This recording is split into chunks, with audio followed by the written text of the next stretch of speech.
ದೇವ ಆತ್ಮಾನಂದರಿಗೆ ನಮಸ್ಕರಿಸಿ, ಶ್ರೋತ್ರಿಯ ಬ್ರಹ್ಮನಿಷ್ಠ ಸದ್ಗುರುದೇವ ನಿರಂಜನ ಮಹಾಸ್ವಾಮಿಗಳಿಗೆ ನಮಸ್ಕರಿಸಿ, ತತ್ಸ್ವರೂಪಿಗಳು ಸನ್ನಿಧಾನದಲ್ಲಿರ್ತಕ್ಕಂಥ ಗುರುದೇವ ಸಮರ್ಥ ಶಿವಾನಂದ ಮಹಾಸ್ವಾಮಿಗಳವರಿಗೆ ನಮಸ್ಕರಿಸಿ, ಗುರುದೇವ ಬಸವರಾಯ ಪಂಡಿತಪ್ಪರಿಗೂ ನಮಸ್ಕರಿಸಿ, ನಿಮ್ಮೆಲ್ಲರಿಗೂ ನಮಸ್ಕಾರಗಳು. ಶ್ರೀಮಾನ್ ನಿಜಗುಣೇಶ್ ಯೋಗಿಗಳ 3ನೇ ಸಂಧಿ ಪರಮಾನುಭವ ಬೋಧೆ ಭ್ರಾಂತಿ ನಿರಾಕರಣ. ನಿನ್ನೆ ದಿವಸ ತರ್ಕ ನಿರಾಕರಣ ನಿರೂಪಣೆ, ಇವತ್ತಿನ ದಿವಸ ಇದು ಸತ್ಯಾನುಭವವಿದು ಮಿಥ್ಯಾನುಭವವೆಂದು ಒದವಿ ಬೋಧಿಪಣೆ ಸದ್ಗುರುವಕ್ಕು. ಇದು ಸತ್ಯಾನುಭವವಿದು ಮಿಥ್ಯಾನುಭವವೆಂದು ಒದವಿ ಬೋಧಿಪಣೆ ಸದ್ಗುರುವಕ್ಕು. ಅಂತರಾತ್ಮ ಅವಸ್ಥೆಗಳು ಗುರು ಜೀವ ಆತ್ಮಕಂ ತಾಣೆ ವಿರತಿಯಿಂದವೇ ಶಿಷ್ಯ ಕಾಂತೆ ಕೇಳು ಇಂತಾಗಿ ಕುರಿ ಶಿಷ್ಯ ಸಂಬೋಧೆಯು ಅಂಥವರಳು ಸವಣಿಸತುರ್ಪು. ನಿಜವರಿಯದ ರಘುಜನಿಗೆ ಆ ರಘುಜನೆಂತು ನಿಜವ ಬೋಧಿಸಿದನು. ಆ ಪರಿಯಿಂದ ನಿಜವನು ಶಿಷ್ಯಂಗೆ ಗುರು ಬೋಧಿಪುದು ತನ್ನ ನಿಜದ ಐಕ್ಯವನ್ನು ಪರಮಾತ್ಮಕನೆಂದು. ಗುರು ಸತ್ಯಾನುಭವ ಗೋಚರವಣೆ ಹೇಳುವುದನು. ಗುರುಭಕ್ತಿಯೊಳು ನಂಬು ಬಳಿಕೊಂಡು ಕಡೆಯ ಮಿಥ್ಯಾನುಭವಕ್ಕೆ ಗೋಚರವನು ನೀನಿರದ ಅರಿ ಹುಸಿಯಂದು ಶಶಿಮುಖಿ. ದ್ವೈತವೇ ಮಿಥ್ಯಾನುಭೂತಿಯೆಂದು, ಒಲವಿನ ಅದ್ವೈತವೇ ಸತ್ಯಾನುಭವವೆಂದು ಶ್ರೌತಾನುಗುಣ ಯುಕ್ತಿಯೊಡಗೂಡಿ ಪೇಳುವ ಆ ತತ್ವಗಳು ಬಲ್ಲ ಸುಖಿಗಳು. ತಾನು ಇದಿರೆಂದೆಂಬ ಭಾವನೆ ದ್ವೈತಮ, ಆಣಿದಿರೆಂಬ ಎರಡೂ ಅಳಿದಿರ್ದ ಅನುಣ್ಯ ಎಳ್ಳೆನಿತೂ ಇಲ್ಲದೆ ಯಶವ ನೈರ್ಮಲ್ಯವು ಈ ಜ್ಞಾನವೇ ಅದ್ವೈತವೆಂದೆನಿಪುದು. ದ್ವೈತವೇ ಜೀವನ, ಅದ್ವೈತವೇ ಅನಂತನು. ಆ ದ್ವೈತ ಅದ್ವೈತಗಳು ಎಂಬ ಎರಡನ್ನೂ ನೀತಿಗಳಿವೆ. ಮೇನ್ ಅವರ ತೋರ್ಕೆ ಉಡುಗಿ ನಿಂದಾತನೇ ಪೂರ್ಣ ಪರಾತ್ಮನು. ಭ್ರಮೆಯಿಂದೇ ಜೀವನು. ಆ ಭ್ರಮೆ ಮಿಥ್ಯೆಯೆಂದು ಕೇಳ. ಭ್ರಮೆಯಿಂದೇ ತಿಳಿದ ಅಂತರಾತ್ಮನ ಭ್ರಮೆ ತನ್ನೊಳು ಕೆಡೆ ತಾನೇ ಪರಮಾತ್ಮನೆಂದಿತು. ಸುಮತಿ ಮೈತ್ರೇಯಿ ನೀನು ಅರಿವುದು. ಗುರು ಶಿಷ್ಯ ಬೋಧೆ ಜಾಗರಣದ ತೋರ್ಕೆ, ಜಾಗರಣಾದಿ ಮಿಥ್ಯೆ ಎಂದೇನೆ.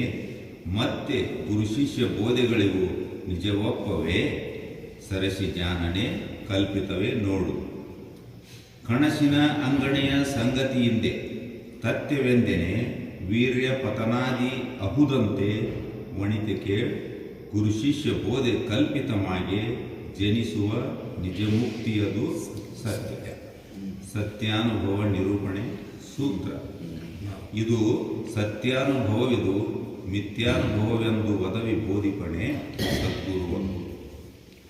ಇದು ಸತ್ಯಾನುಭವ, ಇದು ಮಿಥ್ಯಾನುಭವ ಅಂತ ತಿಳಿಸಿ ಹೇಳೋಣ ಸದ್ಗುರುಗಳು ಅಂತ ಹೇಳ್ತಾರೆ. ಯಾರು ಸದ್ಗುರುಗಳಪ್ಪ ಅಂತಂದರೆ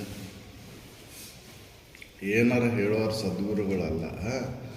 ಸದ್ಗುರುಗಳು ಯಾರು ಅಂತಂದ್ರೆ ಇದು ಸತ್ಯ ಐತಿ, ಇದು ಮಿಥ್ಯೆ ಐತಿ ನೋಡು ಅಂತ ಅನುಭವಕ್ಕೆ ತಂದು ಕೊಡೋರು ಸದ್ಗುರುಗಳು ನೋಡು ಅಂತ ಹೇಳ್ತಾರೆ. ಯಾಕಂತಂದ್ರೆ ಈ ನಿತ್ಯ ವಸ್ತು ಮತ್ತು ಅಖಂಡಿತ ವಸ್ತು ಭೇದರಹಿತವಾಗಿರುವಂಥ ವಸ್ತುವನ್ನು ತರ್ಕದಿಂದ ಅದನ್ನು ತಿಳಿಲಿಕ್ಕೆ ಬರುವುದಿಲ್ಲ ಅಂತ ಹೇಳಿದ ಮೇಲೆ ಮತ್ತಿಲ್ಲಿ ಹಂಗಾರೆ ಸದ್ಗುರುಗಳು ಯಾರು ಮತ್ತು ಅದನ್ನು ತಿಳಿಸ್ಕೊಡೋರು ಯಾರು ಅಂತ ಕೇಳಿದ್ರೆ ಅದಕ್ಕೆ ಇಲ್ಲಿ ಅವ್ರು ಹೇಳ್ತಾರ ಸತ್ಯವಾಗೈತಿ ನೋಡು, ಇದು ಮಿಥ್ಯ ನೋಡು ಅಂತ ತಿಳಿಸ್ಕೊಡೋರು ಸದ್ಗುರುಗಳು. ನಾವು ಸತ್ಯ ಅಲ್ಲದು, ಅದು ಮಿಥ್ಯ ಐತಿ ನೋಡು, ಹಗ್ಗ ಸತ್ಯ ಐತಿ ಅಂತ ಭ್ರಾಂತಿ ನಿರಾಸನ ಮಾಡೋವಂಥವ್ರು ಸದ್ಗುರುಗಳು ನೋಡು ಅಂತ ಹೇಳ್ತಾರೆ. ಆ ಹಾವು ಹೋಗ್ಬೇಕಂದ್ರೆ ಹಗ್ಗದ ತಿಳುವಳಿಕೆನ ಮಾಡ್ಕೋಬೇಕಪ್ಪ ಅಂತ ತಿಳಿಸ್ಕೊಡ್ತಾರೆ. ಹೊರತಾಗಿ ಅವರು ಹಾವು ಹೋಗ್ಲಾಡ್ಸಕ್ಕೆ ನೀನು ಮಂತ್ರ ಅನ್ನು ಧೂಪ ಹಾಕು ದೀಪ ಬೆಳಗು ಅಂತ ಹೇಳೋದಿಲ್ಲ ಅವರು. ಹೌದಲ್ಲ? ಯಾವುದರ ಕರ್ಮದಿಂದ ಆ ಹಗ್ಗದೊಳಗಿನ ಹಾವು ಹೋಗು ಭ್ರಾಂತಿ ನಿರಸ ಆಗೋದಿಲ್ಪ.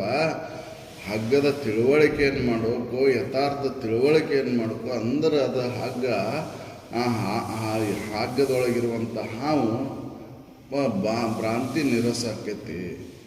ಆ ಹಗ್ಗ ಸತ್ಯವಾಗಿರುವಂಥದ್ದು, ಹಾವು ಮಿಥ್ಯೆ ಆಗಿರುವಂಥದ್ದು ನೋಡು ಅಂತ ತಿಳಿಸ್ಕೊಡೋನ ಸದ್ಗುರುಗಳು. ಸುಮ್ಮನೆ ತರ್ಕ ಮಾಡೋರು ತರ್ಕ ಮಾಡೋದಿಲ್ಲ. ಅವರು ಅನುಭವಕ್ಕೆ ತಂದು ಕೊಡ್ತಾರೆ. ಯಾಕಂದ್ರೆ ಅವ್ರ ಅಂತರಾತ್ಮಸ್ಥಿತಿ ಒಳಗೆ ನಿಂತು ಹೇಳ್ತಿರ್ತಾರೆ. ಹೌದಲ್ಲ? ತಮ್ಮನ್ನು ತಾವು ತಿಳ್ಕೊಂಡು ತಾವು ಅದನ್ನು ಉಂಡು ಅನುಭವಿಸಿ ನಮಗೆ ಅದನ್ನು ತಿಳಿಸ್ಕೊಡ್ತಿರ್ತಾರೆ ಅಂತನ ಅವರು. ಬೇರೆ ಏನೂ ಕರ್ಮದ ಲವಲೇಶಗಳು ಇಲ್ಲದಂಗೆ ಅದನ್ನು ತಿಳಿಸ್ಕೊಡ್ತಾರೆ. ಹೌದಲ್ಲ? ಯಾವ ಕರ್ಮದ ಅವಶ್ಯಕತೆ ಇಲ್ಲ ಅದನ್ನು ತಿಳ್ಕೊಳ್ಳಿಕ್ಕೆ. ಹೌದಲ್ಲ? ಕರ್ಮ ಅಂದ್ರೆ ತರ್ಕಕ್ಕೆ ನಿಲ್ಲುತ್ತಾವೆ ಹೊರತಾಗಿ, ತರ್ಕದಿಂದ ನಾವು ಮಾಡ್ತೇವೆ ಹೊರತಾಗಿ ಇದಕ್ಕೆ ತರ್ಕದ ಅವಶ್ಯಕತೆ ಇಲ್ಲ ಅಂತ ಹೇಳ್ತಾರೆ. ಹೌದಲ್ಲ?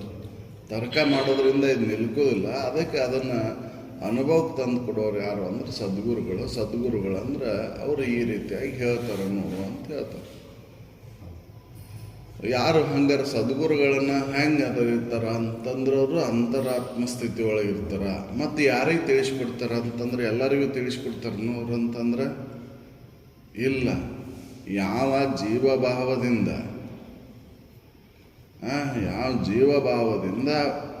ಇರ್ತಾನೋ ವೈರಾಗ್ಯ ಸಮೇತವಾಗಿರ್ಬೇಕವ. ಹೌದಲ್ಲ? ವಿರತಿಯಿಂದವೇ ವೈರಾಗ್ಯ ಸಮೇತವಾಗಿರ್ಬೇಕು. ಅಂಥ ಶಿಷ್ಯನಿಗೆ ಅವ್ರು ತಿಳಿಸ್ಕೊಡ್ತಾರ. ಹೌದಲ್ಲ? ಜೀವಭಾವದಿಂದ ವೈರಾಗ್ಯ ಸಮೇತವಾಗಿ ಆ ಉತ್ಕಟ ಇಚ್ಛೆ ಉಳ್ಳಂತವ್ಗೆ ಅವನು ಬೇರೆ ಯಾವ ಅಪೇಕ್ಷೆನೂ ಇರಬಾರ್ದಲ್ಲಿ. ಹೌದಲ್ಲ? ಶಿಷ್ಯನಿಗೆ ಯಾವ ಅಪೇಕ್ಷೆನೂ ಇರಬಾರ್ದು. ಹಸಿವೆ ತೃಷ್ಯಗಳ ಬಗ್ಗೆ ಲಕ್ಷಣ ಇರಬಾರ್ದು. ಹೌದಲ್ಲ? ಅಂಥ ಶಿಷ್ಯನಿಗೆ ಈ ಗುರುಗಳು ತಿಳಿಸ್ಕೊಡ್ತಾರ. ಯಾಕಂದ್ರೆ ಅವ್ರ ಅಂತರಾತ್ಮ ಸ್ಥಿತಿ ಒಳಗೆ ಉಳ್ಕೊಂಡು ಅದನ್ನು ತಿಳಿಸ್ಕೊಡ್ತಾರ. ಅದನ್ನು ಹೇಳ್ತಾರೆ. ಅಂತರಾತ್ಮ ಅವಸ್ಥೆಗಳು ಗುರು. ಗುರು ಎಲ್ಲಿ ಹೆಂಗಿರ್ತಾನ? ಅವಸ್ಥೆ ಒಳಗೆ, ಅಂತರಾತ್ಮ ಅವಸ್ಥೆ ಒಳಗೆ ಇರ್ತಾರ. ಶಿಷ್ಯ ಹೆಂಗಿರ್ತಾನ ಅಂತಂದ್ರೆ ಜೀವ ಆತ್ಮಕಂತಾನೆ. ಜೀವ ನಾನು ಅಂತ ತಿಳ್ಕೊಂಡಿರ್ತಾನೆ. ಜೀವ ಆತ್ಮಕಂತಾನೆ. ಜೀವ ಅಂತ ಜೀವಭಾವ ಉಳ್ಳವಾಗಿರ್ತಾನೆ. ಆದ್ರೆ ವೈರಾಗ್ಯ ಇರ್ತೈತೆ ಅಲ್ಲೇ. ಜೀವ ಅಂತ ಆತ್ಮಸ್ಥಿತಿ ಉಳ್ಳವಾಗಿರೋದಿಲ್ಲ, ಜೀವಾತ್ಮ ಆಗಿರ್ತಾನ. ಇವರು ಗುರು ಅಂತರಾತ್ಮ ಸ್ಥಿತಿ ಒಳಗೆ ಉಳಿದಿರ್ತಾರ. ಇವ ಜೀವಭಾವ ಉಳ್ಳವಾಗಿರ್ತಾನ, ಆದ್ರೆ ವೈರಾಗ್ಯ ಸಮೇತವಾಗಿರ್ತಾನ. ವೈರಾಗ್ಯ ಉಳ್ಳವಾಗಿರ್ತಾನ. ಅಂಥವನಲ್ಲಿ ಗುರುಬೋಧೆ, ಅಂಥವರಲ್ಲಿ ಗುರುಬೋಧೆ ನಡೀತಿರ್ತೈತಿ ಅಂತ. ಅಂಥವ್ರಲ್ಲಿ ಈ ಸಂಬೋಧನೆ ನಡೀತೈತಿ ಅಂತ, ಸಂಭಾಷಣೆಗಳು ನಡೀತಾವ ಅಂತ. ವೈರಾಗ್ಯ ಇಲ್ದವ್ರು ಕೂಡ ಇದ್ರೊಳಗೆ ವಿರತಿ ಇಲ್ಲದವ್ರು ಕೂಡ ಮಾತಾಡಕ್ಕೆ ಹೋಗೋದಿಲ್ಲ. ವಿರತಿ ಇಲ್ಲಂದ್ರೆ ವಾದನ ಮಾಡ್ತಾರೆ ಅವರು. ಅದಕ್ಕೆ ಅವ್ರು ಕೂಡ ತರ್ಕ ಮಾಡ್ಲಿಕ್ಕೆ ಹೋಗೋದಿಲ್ಲ. ಅವನು ವೈರಾಗ್ಯ ಬಂದೈತಂದ್ರೆ ಅದರ ಅರ್ಥ ಏನು ಅಂದ್ರೆ ಇದ್ರೊಳಗೆ ಅನಿತ್ಯತ್ವದ ಅನುಭವ ಆಗೈತಿ ಅಂತ. ಇದು ಐತಿ ಅಂತ. ಇದು ಅನಿತ್ಯತ್ವದಿಂದ ಕೂಡೈತಿ. ನಿತ್ಯ ವಸ್ತು ಎಲ್ಲೈತಿ, ಅದನ್ನು ಹೆಂಗೆ ನಾನು ಅನುಭವ ಮಾಡ್ಕೋಬೇಕು ಅನ್ನುವಂಥ ಉತ್ಕಟ ಇಚ್ಛೆ ಉಳ್ಳವಾಗ್ಯಾನ ಅಂತ. ಜೀವಭಾವ ಐತಿ ಕರೆ, ಆದ್ರೆ ವೈರಾಗ್ಯ ಸಮೇತವಾಗಿ ಅದನ್ನು. ಅಂಥವನಲ್ಲಿ ಗುರು ಶಿಷ್ಯರ ಸಂಭಾಷಣೆ ನಡೀತೈತಿ ಅಂತ. ಅಲ್ಲಿ ಗುರುಗಳು ತಿಳಿಸ್ತಾರ ಅಂತ. ಹೌದಲ್ಲ? ಗುರು ಶಿಷ್ಯ ಸಂಬೋಧೆಯು ಅಂಥವರೊಳು ಸವಣಿಸುತ್ತಿರುವುದು. ಅಂಥವರಲ್ಲಿ ಗುರು ಶಿಷ್ಯ ಸಂಬೋಧನೆ ನಡೀತೈತಿ. ಗುರು ಅಂತರಾತ್ಮಸ್ಥಿತಿ ಒಳಗದನ್ನ, ಶಿಷ್ಯ ಜೀವಭಾವ ಒಡಗೂಡಿಕೊಂಡು ವೈರಾಗ್ಯ ಸಮೇತನಾಗಿ ಅದನ್ನ. ಅಂಥವ್ರಲ್ಲಿ ಈ ಸಂಭಾಷಣೆ ನಡೀತೈತಿ. ಹೌದಲ್ಲ? ಮತ್ತು ಸಂಶಯ ಬಂದ್ರೆ ಮತ್ತು ಅಲ್ರಿ ಅಭೇದ ಸ್ವರೂಪರು ಅಂತ ಹೇಳ್ತೀರಿ, ಎಲ್ಲ ಭೇದವನ್ನು ಕಳ್ಕೊಂಡಾರ ಗುರುಗಳು ಅಂತ ಹೇಳ್ತೀರಿ. ಯಾರಲ್ಲಿ ಭೇದ ಇಲ್ಲ, ಎಲ್ಲರೂ ತನ್ನಂಗ ಅಂತ ತಿಳ್ಕೊಂಡಾರ ಅಂತ ಹೇಳ್ತೀರಿ. ಮತ್ತು ತಿಳ್ಕೊಂಡ್ರ ಮತ್ತು ಗುರು ಶಿಷ್ಯ ಅನ್ನೋದು ಇದೇ ಯಾಕೆ ಬಂತು? ಮತ್ತಲ್ಲೇ ಹಾಗೆ ಅಲ್ಲೆಲ್ಲಿ ಬೋಧನೆ ನಡೀತೈತಿ ಅಂತಂದ್ರೆ ಅದಕ್ಕೆ ಉದಾಹರಣೆ ಕೊಡ್ತಾರೆ. ಹೌದಲ್ರಿ? ರಾಮಾಯಣದೊಳಗೆ ಬಂದಂಥ ಕತೆ ಹೌದಲ್ರಿ? ಅವೆಲ್ಲ ಗೊತ್ತೈತಿ. ಪರಶುರಾಮ ಭೃಂಗಿ ರಘುಕುಲದ ರಾಮನಿಗೆ ಹೆಂಗೆ ನೀನು ವಿಷ್ಣುವಿನ ಅವತಾರ, ನಾನು ವಿಷ್ಣುವಿನ ಅವತಾರನ, ನನ್ನ ಕಾಲಘಟ್ಟ ಮುಗೀತಪ್ಪ, ನಿನ್ನ ಕಾಲಘಟ್ಟ ಪ್ರಾರಂಭ ಆಯಿತು ಅಂತ ಹೆಂಗೆ ತಿಳಿಸ್ಕೊಡ್ತಾನು. ಹಂಗೆ ಗುರು ಇಬ್ಬರು ಭೇದ ಇಲ್ಲ, ಕರೆ ಅಲ್ಲೇ ತೋರಿಕೆ ಭೇದ ಐತಿ, ಇರುವಿಕೆ ಒಳಗೆ ಭೇದ ಇಲ್ಲಲ್ಲೇ. ಹೌದಲ್ಲ? ಹೇಗೆ ಅಲ್ಲಿ ಸಂಭಾಷಣೆ ನಡೀತು ಹಂಗೆ ಗುರು ಶಿಷ್ಯರ ಸಂಭಾಷಣೆ ನಡೀತು. ಹೌದಲ್ಲ? ಅದನ್ನು ಉದಾಹರಣೆ ಕೊಡ್ತಾರೆ.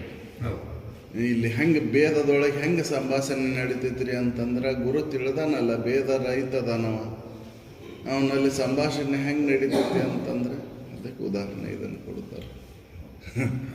ಹೌದಲ್ಲ? ಕತೆ ಇದು ಅಂದ್ರೆ ರಾಮಾಯಣದೊಳಗೆ ಬಂದಂಥ ಇದು. ಹೌದಲ್ಲ? ರಾಮ ಧನುಷನ್ನು ಎತ್ತಿ ಇದನ್ನು ಮಾಡಿದ ಕೂಡಲೇ ಅವಂಗೆ ಎಚ್ಚರ ಆಗತ್ತೆ, ಓ ನನ್ನ ಧನಸ್ಸನ್ನು ಯಾರೋ ಎತ್ತಿದ್ರಲ್ಲ, ಮುರಿದ್ರು, ಯಾರವರು ಅಂತ ಅವ ಕ್ರೋಧಗ್ರಸ್ತನಾಗಿ ಬಂದ ನೋಡಿದಾಗ ಅವಂಗೆ ಗೊತ್ತಾಗತ್ತೆ. ಆದ್ರೆ ರಾಮನಿಗೆ ಅದು ಜ್ಞಾಪ ಇಲ್ಲ. ಅದನ್ನು ರಾಮನಿಗೆ ತಿಳಿಸ್ಕೊಡ್ತಾರ. ಯುದ್ಧ ಮಾಡ್ಲಿಕ್ಕೆ ಅವಂಗೆ ಇದನ್ನು ಮಾಡ್ಲಿಕ್ಕೆ ಹೇಳ್ತಾರ, ನೀನು ಬೇರೆ ಅಲ್ಲಪ್ಪ, ನಾನು ಬೇರೆ ಅಲ್ಲ, ನೀನು ಮರ್ತಿ, ನೀನು ವಿಷ್ಣುವಿನ ಅವತಾರ, ನಾನು ವಿಷ್ಣುವಿನ ಅವತಾರ, ನನ್ನ ಇದು ಅವಧಿ ಮುಗೀತು, ಇನ್ನು ನಿಂದ ಚಾಲು ಆಯಿತು ಅಂತ ಅವ ತಿಳಿಸ್ಕೊಡ್ತಾರ. ಹೌದಲ್ಲ? ಹಾಗೆ ಗುರು ನೀನು ಬೇರೆ ಅಲ್ಲಪ್ಪ, ನಾನು ಬೇರೆ ಅಲ್ಲ, ಅಭೇದ ಸ್ವರೂಪ ಇದ್ದರೂ ಕೂಡ ಇಲ್ಲೇ ಆ ತಿಳುವಳಿಕೆ ನಿನಗಿಲ್ದಕ್ಕೆ ನಾನು ಇದನ್ನು ತಿಳಿಸಾಕತ್ತೇನೆ ಅಂತ ತಿಳಿಸ್ಕೊಡ್ತಾರೆ. ಹೌದಲ್ಲ? ನೀನು ಅಭೇದ ಸ್ವರೂಪನದೇ, ಭೇದ ನಿನ್ನಲ್ಲಿಲ್ಲ, ಜೀವಭಾವಳೊಳಗೆ ಅದಕ್ಕೆ ಭೇದ ಐತಿದೆ, ಭೇದ ನೋಡಾಕತ್ತೀನಿ. ನೀನು ಭೇದ ನೋಡಬೇಡ, ಈ ತೋರಿಕೆ ಶರೀರ ನೀನಲ್ಲ, ನೀನು ಇದಕ್ಕೆ ಆಧಾರವಾಗಿರುವಂಥ ಸದ್ವಸ್ತು ನೀನದೇ ಅಂತ ಗುರುಗಳು ಅಲ್ಲಿ ತಿಳಿಸ್ಕೊಡ್ತಾರೆ. ಅದಕ್ಕೆ ಇದನ್ನು ಉದಾಹರಣೆ ಕೊಡ್ತಾರೆ. ನಿಜವ ಅರಿಯದ ರಘುಜನಿಗೆ ಆ ರಘುಜನೆಂದು ನಿಜವ ಬೋಧಿಸಿದನು. ಆ ಪರಿಯಿಂದ ನಿಜವನು ಶಿಷ್ಯಂಗೆ ಗುರು ಬೋಧಿಪುದು ತನ್ನ ನಿಜದ ಐಕ್ಯವನು ಪರಮಾತ್ಮಕನೆಂದು. ಇನ್ನೂ ಬೇರೆ ಅಲ್ಲ, ನೀನು ಪರಮಾತ್ಮ ಸ್ವರೂಪನದೇ, ಆತ್ಮಸ್ವರೂಪನ ನೀನದೇ, ಜೀವಭಾವಳವಾಗಿ. ತತ್ವಮಸಿ ಅನ್ನುವಂಥ ವಾಕ್ಯದ ಏನು ಸೂಚಿಸ್ತೈತಿ ತಿಳಿದ ನೋಡು ಅಂತ ತಿಳಿಸ್ಕೊಡ್ತಾರೆ. ಹೌದಲ್ಲ? ಹೇಗೆ ರಘುಜನಿಗೆ ಭೃಗು ಅವನಾದಂಥ ಪರಶುರಾಮ ಯಾವ ರೀತಿಯಾಗಿ ತಿಳಿಸ್ಕೊಟ್ಟು ಆ ರೀತಿಯಾಗಿ ಗುರು ಶಿಷ್ಯರ ಸಂಭಾಷಣೆ ಬೋಧ ನಡೀತೈತಿ ಅಂತ ಹೇಳ್ತಾರೆ. ಆ ರೀತಿಯಾಗಿ ಭೇದವನ್ನು ದೂರ ಮಾಡ್ತಾನ ಅಂತ ಹೇಳ್ತಾರೆ ಗುರು. ತತ್ವಮಸಿ ಅನ್ನುವಂಥ ವಾಕ್ಯವನ್ನು ಆಧಾರವಾಗಿಟ್ಕೊಂಡು ಅವ್ರು ತಿಳಿಸ್ಕೊಡ್ತಾರೆ. ನೀನು ಪರಮನ ಇದ್ದೀಪ, ತಿಳಿದು ನೋಡು, ಈ ಶರೀರ ನೀನಲ್ಲ, ಮನಬುದ್ಧಾದಿಗಳು ನೀನಲ್ಲ, ಇದು ತೋರಿಕೆ ಸಂಬಂಧವೂ ನಿನಗಿಲ್ಲ, ನಿನ್ನ ಇದಕ್ಕೆ ಆಧಾರ ಅದೇ. ನಾನೂ ಶರೀರಲ್ಲ, ನೀನೂ ಶರೀರಲ್ಲ, ನಾನು ಪರಮನಾದೀನಿ, ನೀನು ಪರಮನಾದಿ, ಭೇದ ಇಲ್ಲಿಲ್ಲ ಅಂತ ಅವರು ತಿಳಿಸ್ಕೊಡ್ತಾರೆ. ಆ ರೀತಿಯಾಗಿ ಬೋಧ ನಡೀತೈತಿ. ಹೌದು. ನಾವು ಆ ಗುರು ಹೇಳಿದಂಥ ವಿಚಾರಗಳು ನಮಗೆ ಉಳಿಬೇಕಂದ್ರೆ ನಮಗೆ ಅದಕ್ಕೆ ವೈರಾಗ್ಯ ಬಂದಿರಬೇಕು ಅಂತ. ವಿವೇಕ ಸಹಿತ ವೈರಾಗ್ಯ ಸಮೇತನಾಗಿದ್ದಾಗ ಮಾತ್ರ ಅಲ್ಲೇ ಆ ಗುರು ಹೇಳಿದಂಥ ವಿಚಾರಗಳು ತಿಳಿತಾವು. ಇಲ್ಲಾಂದ್ರೆ ತರ್ಕ ಮಾಡಬೇಕಾಗತ್ತೆ ಅಷ್ಟೆ. ತರ್ಕಕ್ಕೆ ನಿಲುಕಲಾರ್ದನ್ನು ತರ್ಕ ಮಾಡೋದ್ರಿಂದ ಸಿಗೋದಿಲ್ಲ. ಅದು ಉಳಿಬೇಕು. ಗುರುಗಳು ಹೇಳಿದ್ದನ್ನು ಯಥಾರ್ಥ ನನ್ನ ತಿಳುವಳಿಕೆ ಆಗ್ಬೇಕಂದ್ರೆ ನನ್ನಲ್ಲಿ ವೈರಾಗ್ಯ ಬಂದಿರಬೇಕು. ಅದಕ್ಕೆ ಅವ್ರ ಸಾಧನ ಚತುಷ್ಟಯ ಸಂಪನ್ನತ್ವ ಗುಣ ಇಲ್ಲದೆ ವೇದಾಂತಕ್ಕೆ ಅಧಿಕಾರಿ ಹಾಕೇನೆ ಅಂತಂದ್ರೆ ವೇದಾಂತಕ್ಕೆ ಅಧಿಕಾರಿ ಆಗ್ಲಿಕ್ಕೆ ಸಾಧ್ಯನೇ ಇಲ್ಲ. ವೇದಾಂತದ ಸಾಲಿಗೆ ಅಧಿಕಾರತ್ವ ಬಂದ್ರೆ ಮಾತ್ರ ವೇದಾಂತದ ಸಾಲಿ ಒಳಗೆ ಹೆಸರು ಹಚ್ಚಕ್ಕೆ ಬರ್ತೈತಿ ರೀ. ಮುಮುಕ್ಷತ್ವ ಬಂದಿದ್ರೆ ಹೌದಲ್ಲ. ಮುಮುಕ್ಷತ್ವ ಬರದ ಹೊರತು ವೇದಾಂತದ ಅರ್ಥ ಆಗೋದೇ ಇಲ್ಲ. ಉತ್ಕಟ ಇಚ್ಛೆ ಬರ್ಬೇಕಲ್ರಿ. ಅದಕ್ಕೆ ಎಲ್ಲರಿಗೂ ಹತ್ತದಲ್ಪ ಇದೆ, ಕಾಮನ್ ಅನ್ಬೋದೆಲ್ಲ ಇದೆ ಅಂತ ಹೇಳಿದ್ದು ಹೌದಲ್ಲ. ಜನ್ಮ ಜನ್ಮಾಂತರದ ಸಾಧನೆ ಪ್ರಯತ್ನ ಇದ್ರೆ ಮಾತ್ರ ಇದು ಸಾಧ್ಯ ಐತಿ ಅಂತ. ಇಲ್ಲ ಅಂದ್ರೆ ಆಗೋದಿಲ್ಲ. ಕೇಳಲಿಕ್ಕೆ ಆಗೋದಿಲ್ಲ ಅಂತ ಮಾತನ್ನು ಕೇಳಲಿಕ್ಕೇನ ಆಗೋದಿಲ್ಲ ಹೌದಲ್ಲ. ಏನೋ ಬರ್ತೇವೆ ಕುಂದಿರ್ತೇವೆ ಅಂದರೆ ಇಂದಿನ ಜನ್ಮದ ಸಂಸ್ಕಾರ ಆ ಒಂದು ಪ್ರಯತ್ನ ಐತಂತನೇ ಇಲ್ಲಿ ಬರ್ಲಿಕ್ಕೆ ಹಚ್ಚತೈತಿ. ಇಲ್ಲಾಂದ್ರೆ ಇಲ್ಲಿ ಬರ್ಲಿಕ್ಕೆ ಹಚ್ಚೋದಲ್ಲ ಹೌದಲ್ಲ. ಸುಮ್ಮನೆ ಅಲ್ಲದ ಎಲ್ಲೆಲ್ಲೂ ಅಲ್ಲದ ಹೊಕ್ಕೇವು. ಆದ್ರೆ ಇಂಥ ವಿಚಾರಗಳು ಕೇಳ್ತಾವನೋ ಅನ್ಲಿ ಅಂತಂದ್ರೆ ಹೌದಲ್ಲ. ಇಲ್ಲ, ಕೇಳೋದಲ್ಲ, ತಿಳಿಯೋದಿಲ್ಲ. ಅಲ್ಲಿ ಧರ್ಮಸ್ಥಳಕ್ಕೋ ತಿರುಪತಿಗೋ ಇನ್ನೊಂದೆಲ್ಲೋ ಈಗ ವೃತ್ತಗಳನ್ನು ಪಾಲನೆ ಮಾಡಿ ಅಯ್ಯಪ್ಪ ಸ್ವಾಮಿ ಅಂತ ಹೋಗ್ತಾರಲ್ಲ, ಅಲ್ಲಿ ಏನಾರ ಇಂಥ ವಿಚಾರಗಳು ತಿಳಿತಾವನೋ ಅಲ್ಲ. ಇಲ್ಲ, ಕರ್ಮ ಅಲ್ಲೇ ಹೌದಲ್ಲ. ಕರ್ಮದೊಳಗೆ ನಾವು ಆಸಕ್ತಿ ಉಳ್ಳವರಕ್ಕವಲ್ಲ. ಯಾಕಂದ್ರೆ ಅದು ಇದನ್ನು ತಿಳ್ಕೊಬೇಕಂದ್ರೆ ಅಂಥ ಒಂದು ಪ್ರಯತ್ನ ಹಿಂದಿನ ಜನ್ಮದಾಗ ಇದ್ರೆ, ಇದು ಪುಣ್ಯ ಇದ್ರೆ ಮಾತ್ರ ಇದು ಈ ವಿಚಾರಗಳನ್ನು ನಾವು ಕೇಳಲಿಕ್ಕೆ ಸಾಧ್ಯ ಐತಿ. ಇಲ್ಲಾಂದ್ರೆ ಅಲ್ಲೇ ಸಾಮೀಪ್ಯ ಇದ್ದರೂ ಕೂಡ ಅದ್ರ ಕಡೆ ಲಕ್ಷ್ಯ ಆಗೋದಿಲ್ಲ ಹೌದಲ್ಲ. ಅಲ್ಲೇ ಸಮೀಪದೊಳಗೆ ಅದೇ ಅಂದರೂ ಕೂಡ ಕೆಲಸ ಆಗೋದಿಲ್ಲ. ಮತ್ತು ಬರೇ ನಾವು ಏನು ಮಾಡೋದು ಅಂದ್ರೆ ಕರ್ಮ ಕಡೆನ ನಮ್ಮ ಲಕ್ಷ್ಯ ಹೌದಲ್ಲ. ಗುರುಗಳು ಎಷ್ಟೇ ಯುಕ್ತಿಯಿಂದ ಬೋಧನೆ ಮಾಡಿದರೂ ಕೂಡ ಅದು ಅರ್ಥಗೆ ಆಕರ್ಷಣೆ ಆಗೋದಿಲ್ಲ. ಯಾಕಂದ್ರೆ ಅಲ್ಲಿ ಯಾವ ಬಾಹ್ಯ ಕರ್ಮಗಳು ನಡೆದಿರೋದಿಲ್ಲ ಹೌದಲ್ಲ. ಎಲ್ಲ ಆಕರ್ಷಣೆಗಳಿಂದ ದೂರ ಆದವ ವೈರಾಗ್ಯ ಸಮೇತನಾಗಿದ್ದಾವ ಮಾತ್ರ ಇದರೊಳಗೆ ವೇದಾಂತದೊಳಗೆ ಅಧಿಕಾರತ್ವ ಐತಿ. ಅವಾಗಿದು ತಿಳ್ಕೊಳಕ್ಕೆ ಸಾಧ್ಯ ಐತಿ. ನೀನು ಬೇರೆ ಅಲ್ಲಪ್ಪ, ನಾನು ಬೇರೆ ಅಲ್ಲ, ತತ್ವಮಸಿ ಅನ್ನುವಂಥ ವಾಕ್ಯ ಅದನ್ನು ತಿಳಿಸ್ತೈತಿ ನೋಡು, ಸೂಚಿಸ್ತೈತಿ. ನೀನು ಪರಮನಾದಿ, ನಾನು ಪರಮನಾದೀನಿ, ಬೇರೆ ಇಲ್ಲ, ಇಲ್ಲೇ ಭೇದ ಅನ್ನೋದಿಲ್ಲ ಅಂತ ಅವ್ರು ತಿಳಿಸಿದಾಗ ಅದನ್ನು ತಿಳ್ಕೊಳಕ್ಕೆ ಸಾಧ್ಯ ಐತಿ. ರಾಮನಿಗೆ ಅದು ಸ್ಮರಣೆ ಬಂತು ಅವಾಗ ಹೌದಲ್ರಿ. ಪರಶುರಾಮ ಹೇಳಿದಾಗ ಅದು ಸ್ಮರಣೆ ಬಂತು. ಅಂತಃಕರಣ ಶುದ್ಧಿ ಗ್ರಹಣ ಮಾಡ್ಕೊಂಡ ಹೌದಲ್ಲ. ಹಂಗೆ ಬೇಕಲ್ಲ. ಅದಕ್ಕೆ ಅವರು ಇಲ್ಲಿ ಉದಾಹರಣೆಯಾಗಿ ಅದನ್ನು ಹೇಳ್ತಾರೆ. ನಿಜವಾರಿಯಾದ ರಘುಜನಿಗೆ ಆ ಪ್ರಭುಜನೆಂತು ನಿಜವ ಬೋಧಿಸಿದನು. ಆ ಪರಿಯಿಂದ ನಿಜವನು ಶಿಷ್ಯಂಗೆ ಗುರು ಬೋಧಿಪುದು ತನ್ನ ನಿಜದ ಐಕ್ಯವನು ಪರಮಾತ್ಮಕನೆಂದು ಹೇಳ್ತಾರೆ. ಗುರು ಸತ್ಯಾನುಭವ ಗೋಚರವಣೆ ಪೇಳುದುದನು. ಗುರು ಭಕ್ತಿಯೊಳು ನಂಬು ಬಳಿಕೊಂದು ಪರಿಯ ಮಿಥ್ಯಾನುಭವಕ್ಕೆ ಗೋಚರವನು ನೀನಿರದ ಅರಿ ಖುಷಿಯೆಂದು ಶಶಿಮುಖಿ. ಗುರು ಏನು ಹೇಳ್ತಾನೆ ಅದನ್ನು ಭಕ್ತಿಯಿಂದ ನಂಬಬೇಕಲ್ರಿ, ಶ್ರದ್ಧೆಯಿಂದ ನಂಬಬೇಕಲ್ಲ ಅದನ್ನು. ಅದಕ್ಕೆ ಅಜ್ಜವ್ರನ್ನ ಕ್ವಾನ್ ಗಬ್ಬಾಗೈತಂದ್ರು ನಂಬಬೇಕಲ್ಲ ಅಂತ ಕೇಳಿದ್ರೆ, ಕ್ವಾನ್ ಅಲ್ಲ ನಿಮ್ಮ ಅಪ್ಪ ಗಬ್ಬಾಗೇನಂದ್ರು ನಂಬಬೇಕ. ಬ್ರಹ್ಮ ವೇದಿಕೆ ಮೇಲೆ ಕುಂತು ಏನು ಹೇಳ್ತೇನೆ ಅದನ್ನು ನಂಬಬೇಕ ಅಂತ ಹೇಳಿದ್ದು ಹೌದಲ್ರಿ? ಅದು ಆ ರೀತಿಯಾಗಿ ಇರ್ತೈತೆ ಅದು ಗುರುಬೋಧೆ ಅನ್ನೋದು. ಅಲ್ಲಿ ನಂಬಿಕೆ ಇಲ್ಲ ಅಂತಂದ್ರೆ, ಗುರುಗಳಲ್ಲಿ ನಂಬಿಕೆ ಇಲ್ಲ ಅಂದ್ರೆ, ಶ್ರದ್ಧೆ ಇಲ್ಲ ಅಂದ್ರೆ ಇದು ಹತ್ತುದ ಇಲ್ಲ. ಗುರು ಸತ್ಯವನ್ನು ಬಿಟ್ಟು ಬೇರೆ ಏನೂ ಬೋಧನೆ ಮಾಡೋದಿಲ್ಲವ. ಹೌದಲ್ರಿ?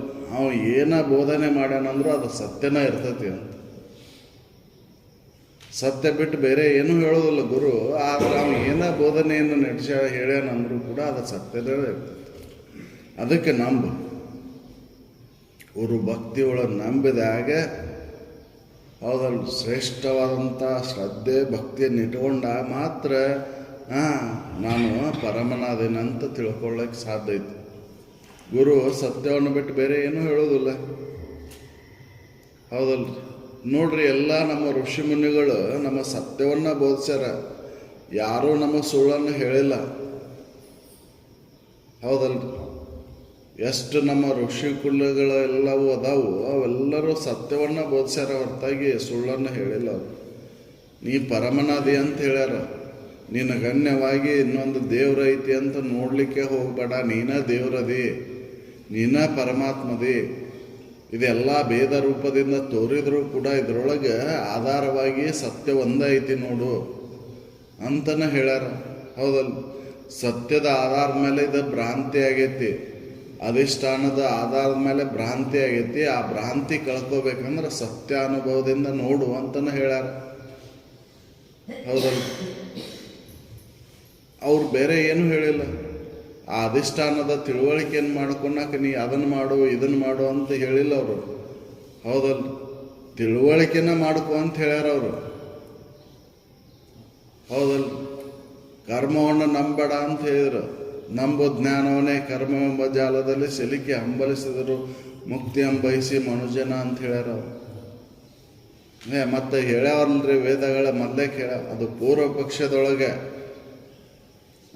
ಯಾರಿಗೆ ವೈರಾಗ್ಯ ಇಲ್ಲದವರಿಗೆ, ಭಕ್ತಿ ಇಲ್ಲದವರಿಗೆ ಅದನ್ನು ಇದರ ಮೇಲೆ ಪ್ರೀತಿ ಉಂಟಾಗಲಿ ಅಂತ ಕರ್ಮ ಮಾರ್ಗ ಹೇಳುತ್ತೆ. ಕರ್ಮ ಮಾರ್ಗ ಅಂದ್ರೆ ನೀ ಎಂಥ ಕರ್ಮಗಳನ್ನು ಮಾಡಾಕತ್ತಿ? ಜೀವಿಗಳಿಗೆ ಸಹಾಯಕವಾಗುವಂಥ ಕರ್ಮ ಮಾಡಾಕತ್ತಿಲ್ಲ. ನೀನು ಸ್ವಾರ್ಥವನ್ನು ಇಟ್ಕೊಂಡು ನೀ ಕರ್ಮವನ್ನು ಮಾಡಾಕತ್ತಿ. ಅದರಿಂದ ಸತ್ಯಾನುಭವವನ್ನು ಮಾಡ್ಕೊಳ್ಳಿಕ್ಕೆ ಆಗೋದಿಲ್ಲ. ಹೌದಲ್ಲ? ನೀ ಏನು ಮಾಡಾಕತ್ತಿ? ಜೀವಿಗಳಿಗೆ ಅನುಕೂಲ ಆಗುವಂಗ ನೀ ಕರ್ಮ ಮಾಡಾಕತ್ತೇನು? ದುರಿತ ಕರ್ಮವನ್ನಲ್ಲ, ನಾವು ದುರಿತ ಕರ್ಮ. ಹೌದಲ್ಲ? ಯಜ್ಞ ಮಾಡು, ಹೋಮ ಮಾಡು ಅಂತ ಹೇಳಿದ್ರೆ ಯಾವನು ಹೋಮ ಮಾಡು? ಯಜ್ಞ ಯಾವನು ಮಾಡು? ನೀನು ಯಾವುದನ್ನು ನೆನಪಿಸ್ಕೋ? ನಿನ್ನ ಸ್ವರೂಪವನ್ನು ನೆನಪಿಸ್ಕೋ. ಹೋಮ ಮಾಡು, ಯಾವನು ಮಾಡು? ನಿನ್ನಲ್ಲಿರ್ತಕ್ಕಂಥ ದುರಿತ ಗುಣಗಳನ್ನು ಸುಟ್ಟಾಕು. ಕಾಮ, ಕ್ರೋಧ, ಮೋಹ, ಮದ, ಮತ್ಸರಾದಿಗಳನ್ನು ಸುಟ್ಟಾಕು. ನೆನಪಿಸ್ಕೋ ನಿನ್ನನ್ನು. ಹೌದಲ್ಲ? ಪೂಜೆ ಮಾಡು, ಶೂನ್ಯನಾಗು. ಜೀವಿಗಳನ್ನು ಸಂತೋಷಗೊಳಿಸು. ಅದೇ ಈಶ್ವರ ಪೂಜೆ ಅಂತ ಹೇಳಿದ್ರಿಲ್ಲ. ನಮ್ಮ ಸುತ್ತಿಗಳು ಅದನ್ನು ಹೇಳ್ತಾವು. ಅದನ್ನು ಮಾಡೋದಿಲ್ಲ ನಾವು. ನಮ್ಮ ಸ್ವಾರ್ಥವನ್ನು ಇಟ್ಕೊಂಡೇವಲ್ಲ ನಾವು. ವಿಷಯಾದಿಗಳಲ್ಲಿ ಸುಖ ಬುದ್ಧಿಯನ್ನಿಟ್ಟು ಈ ವಿಷಯಕ್ಕೋಸ್ಕರ ಇವನ ಬಾಹ್ಯ ಕರ್ಮಗಳನ್ನು ಮಾಡ್ತೇವೆ ನಾವು. ಹೌದಲ್ಲ? ಅದರಿಂದ ಪ್ರಾಪ್ತ ಆಗೋದಿಲ್ಲ ಅವು ವಿಷಯ ವಸ್ತುಗಳು. ಹೌದಲ್ಲ? ಇಷ್ಟೆಲ್ಲ ಅಲಿತಾರಲ್ಲ, ಮತ್ತೆ ಸಿಗ್ಬೇಕಿತ್ತು ಎಲ್ಲರಿಗೂ ಹಂಗಾರೆ. ಹೌದಲ್ಲ? ನೋಡ್ರಿಪ್ಪ, ನಿನ್ನೆ ತಿರುಪತಿ ಒಳಗೆ 6 ಮಂದಿ ಸತ್ತಾರೆ. ಕಾಲು ತುಳಿತಕ್ಕೆ ಎಂತ ಅನರ್ಥ. ಹೌದಲ್ಲ? ಅದು ವೈಕುಂಠ ಗೇಟ್ ಇನ್ನ ತೆಗಿತಕ್ಕಂತ ಅದನ್ನ ನೋಡಾಕ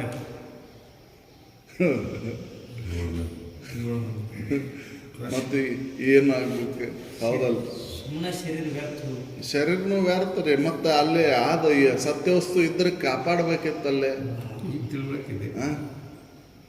ಅದೇ ಗುರುವಿನಲ್ಲೇ ಶ್ರದ್ಧೆಯನ್ನು ಇಟ್ಟಿದ್ರೆ ದೇಹ ಭಾವ ಕಳೀತಿದ್ದಲ್ಲ ಅವ. ಹೌದಲ್ಲ? ದುರ್ಘಟನೆ ನಡೆಯೋದೇ ಇಲ್ಲ. ಯಾಕೆ ಅನಿತ್ಯ ವಸ್ತುನ ನಂಬಿಲ್ಲಲ್ಲಿ. ಹೌದಲ್ಲ? ಅದಕ್ಕೆ ಗುರು ಏನ ಹೇಳಿದ್ರು ಅದು ಸತ್ಯಾನುಭವದಿಂದ ಹೇಳ್ತಾನವ.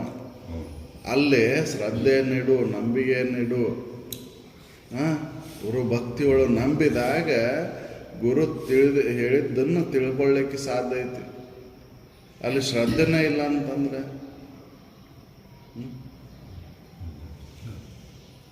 ಗುರು ಸತ್ಯಾನುಭವ ಗೋಚರವಣೆ ಪೇಳುವುದನು ಗುರು ಭಕ್ತಿಗಳು ನಂಬು ಬಳಿಕೊಂದು ಪರಿಯ ಮಿಥ್ಯಾನುಭವಕ್ಕೆ ಗೋಚರವನು ನೀನಿರದೆ ಅರಿ ಪುಸಿಯದು. ನೀನು ಅದನ್ನು ತಿಳ್ಕೊ. ಏನು ಗುರುಗಳು ಹೇಳಿದ್ದನ್ನ ನೀನು ಅರಿಯದನ್ನ ಶ್ರದ್ಧೆನಿಟ್ಟಾಗ ಗುರುಗಳು ಹೇಳಿದ್ದನ್ನ ಅರಿಲಿಕ್ಕೆ ಬರ್ತೈತಿ. ಹೌದಲ್ಲ? ಅದಕ್ಕೆ ನೆರೆ ಕೇಳು ಅಂತ ಹೇಳಿದ್ರು ಅವರು. ಮೈತ್ರಿಗೆ ಚೆನ್ನಾಗಿ ಕೇಳು ಹಂಗಾರೆ ಇದನ್ನ ನೆರೆ ಕೇಳು, ಕೇಳಿದದನ್ನ ಅರಿ, ಅರದದ್ದನ್ನ ಮರಿಬೇಡ. ಗುರು ಕೇಳಿದ ತೆರೆದಳು ಮತ್ತೇನು ಅದ್ರೊಳಗೆ ಬ್ಯಾರೆ ನಿನ್ನ ಭಾವನೆಗೆ ಬಂದಂಗೆ ಅದ್ರೊಳಗೆ ಮತ್ತೇನು ಬರೆಸ್ಬೇಡ.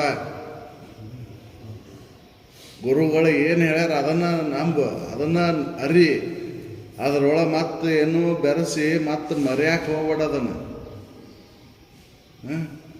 ಹೌದಲ್ರಿ ಅಂತನೇ ಹೇಳಿದ್ರು ಅವರು.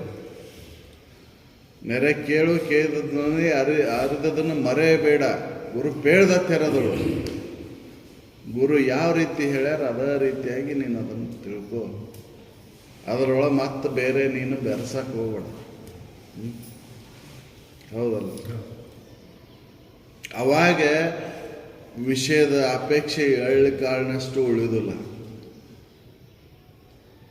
ಹೌದಲ್ಲ? ಈ ತೋರಿಕೆ ಮೇಲಿನ ಮೋಹ ಅಳದು ಬಿಡ್ತದೆ.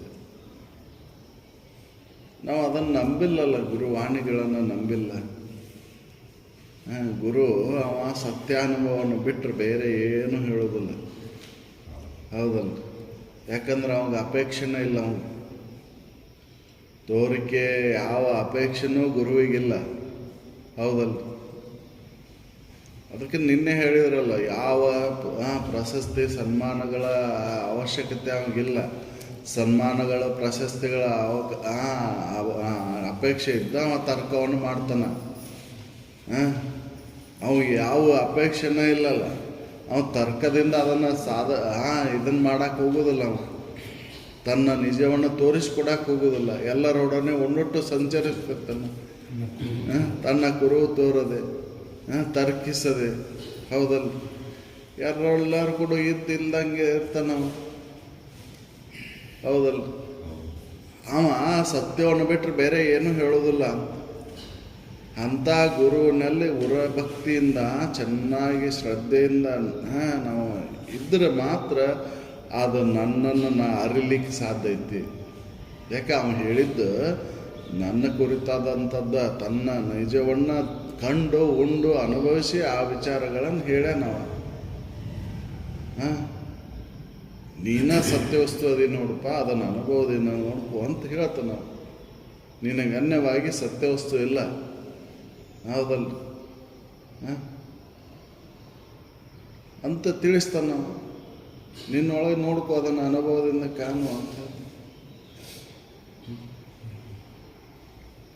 ಶಿಷ್ಯಾಗ ಜಗವಿದೆ ಅನ್ನುವಂಥ ಅವಾಗ ಇದಕ್ಕೈತಿ. ಅವಂಗ ಅವಾಗ ಇದು ಸುಳ್ಳು ಐತಪ್ಪ ಇದು ಅಂತ ಅವಾಗ ಖಾತ್ರಿ ಆಗುತ್ತೆ. ಹೌದಲ್ಲ? ಅವ ಸತ್ಯವನ್ನು ನಂಬಿದಾಗ ಅದು ಗೊತ್ತಾಗುತ್ತೆ. ಗುರುನೇ ಎಲ್ಲಪ್ಪ ನನಗೆ, ಗುರು ಅವನ ಅರ್ಥ ಬೇರೆ ಏನೂ ಇಲ್ಲ ನನಗೆ ಅಂತ ಅವನು ತಿಳಿದ. ಅವಂಗೆ ಆ ರೀತಿ ಉತ್ಕಟ ಇಚ್ಛೆ ಉಳ್ಳ ಅವಂಗೆ ಅದು ಸಾಧ್ಯ ಐತಿ. ಶರೀಫರು ಅದನ್ನು ಗುರುವಿನಲ್ಲಿ ಶ್ರದ್ಧೆಯನ್ನು ಇಟ್ಟರಂತನ ಅವರಿಗೆ ಗುರು ಏನು ಕಣ್ಣನ ಅದನ್ನೆಲ್ಲ ಅನುಭವಕ್ಕೆ ಹಚ್ಚಿಕೊಟ್ರು ಅವನು. ಹೌದಲ್ಲ? ಹೌದಲ್ಲ? ಹಂಗೆ ಶ್ರದ್ಧೆಯನ್ನು ಇಡಬೇಕಲ್ಲ. ಅದಕ್ಕೆ ಅವ್ರು ಹೇಳ್ತಾರೆ, ಗುರು ಸತ್ಯವನ್ನು ಬಿಟ್ಟು ಬೇರೆ ಏನೂ ಹೇಳೋದಿಲ್ಲ. ಅಂಥ ಗುರುವಿನಲ್ಲೇ ಒರೇ ಭಕ್ತಿಯಿಂದ ಅದನ್ನು ನಂಬಿ ಅರಿಬೇಕಲ್ಲ, ತಿಳ್ಕೋಬೇಕಲ್ಲ ನಾವು. ಹೌದಲ್ಲ? ಗುರುವಿನಲ್ಲಿ ಶ್ರದ್ಧೆಯನ್ನಿಟ್ಟು ಅವ್ರು ಹೇಳಿದಂಥ ವಾಣಿಗಳನ್ನು ನಾವು ಕೇಳಿ ಅರ್ಥಾಗ ತಿಳ್ಕೊಂಡಾಗ ನಾನು ಜೀವ ಅಲ್ಲಪ್ಪ, ನಾನು ಪರಮಣ ಇದ್ದೇನೆ ಅನ್ನೋದು ಖಾತ್ರಿ ಆಗುತ್ತೆ. ನಾನು ದೇವರಾದೇನಲ್ಲ, ದೇವರು ನನಗೆ ಅನ್ಯವಾಗಿಲ್ಲ ಅಂತ ಖಾತ್ರಿ ಆಗುತ್ತೆ. ಹೌದು. ಇನ್ನು ಮುಂದೆ ಹೇಳ್ತಾರೆ, ದ್ವೈತವೇ ಮಿಥ್ಯಾನುಭೂತಿ ಎಂದು, ಒಲವಿನ ಅದ್ವೈತವೇ ಸತ್ಯಾನುಭವ ಎಂದು, ಶ್ರೌತಾನುಗುಣ ಯುಕ್ತಿಯೊಡಗೂಡಿ ಪೇಳುವ ಆ ತತ್ವವನ್ನು ಬಲ್ಲ ಸುಖಿಗಳು. ಅವ್ರು ಏನು ಹೇಳ್ತಾರ, ಇದು ದ್ವೈತವೇ ದುಃಖಕ್ಕೆ ಕಾರಣಕ್ಕೈತಪ್ಪ, ದ್ವೈತವೇ ಮಿಥ್ಯ, ಹೌದಲ್ರಿ, ಅದ್ವೈತವೇ ಸತ್ಯ. ಯಾಕಂದ್ರೆ ಅದ್ವೈತ ದುಃಖಕ್ಕೆ ಕಾರಣ ಆಗೋದಿಲ್ಲ, ಭಯಕ್ಕೆ ಕಾರಣ ಆಗೋದಿಲ್ಲ, ಹೌದಲ್ಲ, ಭಯವನ್ನು ಹೋಲಾಡಿಸ್ತೈತಿ ಅದ್ವೈತ. ದ್ವೈತ ಭಯವನ್ನು ಉಂಟು ಮಾಡ್ತೈತಿ, ಹೆದರಿಕೆಯನ್ನು ತಂದು ಕೊಡ್ತೈತಿ ಅಂತ ತಿಳಿಸ್ತಾರ ಅವರು, ಹೌದಲ್ಲ. ದ್ವೈತ ಏನು ಮಾಡ್ತೈತಿ ಅಂದ್ರೆ ಹೆದರಿಕೆಯನ್ನು ತಂದು ಕೊಡ್ತೈತಿ,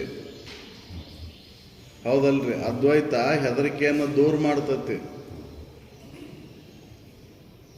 ಇಲ್ಲೇ ಭಯ ದೂರ ಆಗಿಬಿಡ್ತೈತಿ ಅದ್ವೈತದೊಳಗೆ. ಅದಕ್ಕೆ ಹೇಳಿದ್ದವರು ದ್ವಿತೀಯ ಭಯಂ ಭವತಿ ಅಂತ. ಎರಡು ಅನ್ನೋದು ಎಲ್ಲ ಐತಿ ಅಲ್ಲಿ ಹೆದರಿಕೆನ ಐತಿ, ಹೌದಲ್ರಿ. ಎರಡು ಅನ್ನೋ ಭಾವ ಎಲ್ಲಿ ಬರ್ತದೆ ಮೂಡ್ತೈತಿ ಅಲ್ಲಿ ಭಯನ ಐತಿ. ನಾನು ಬೇರೆ ದೇವರು ಬೇರೆ ಅಂತ ತಿಳ್ಕೊಂಡಿವಿ ಅಂದ್ರೆ ಹೆದರಿಕೆನ. ದ್ವೈತ ಇನ್ನೊಂದು ಐತೆ ಅಂತ ಹೇಳಿದ್ರೆ, ಹೌದ್ರಿ, ಅದ್ವೈತ ನೀನ ಅದದೆ. ಇನ್ನೊಂದು ಐತೆ ಅಂತ ಹೇಳಿದಾಗ ಹೆದರಿಕೆ ಚಾಲನ ಅಲ್ರಿ.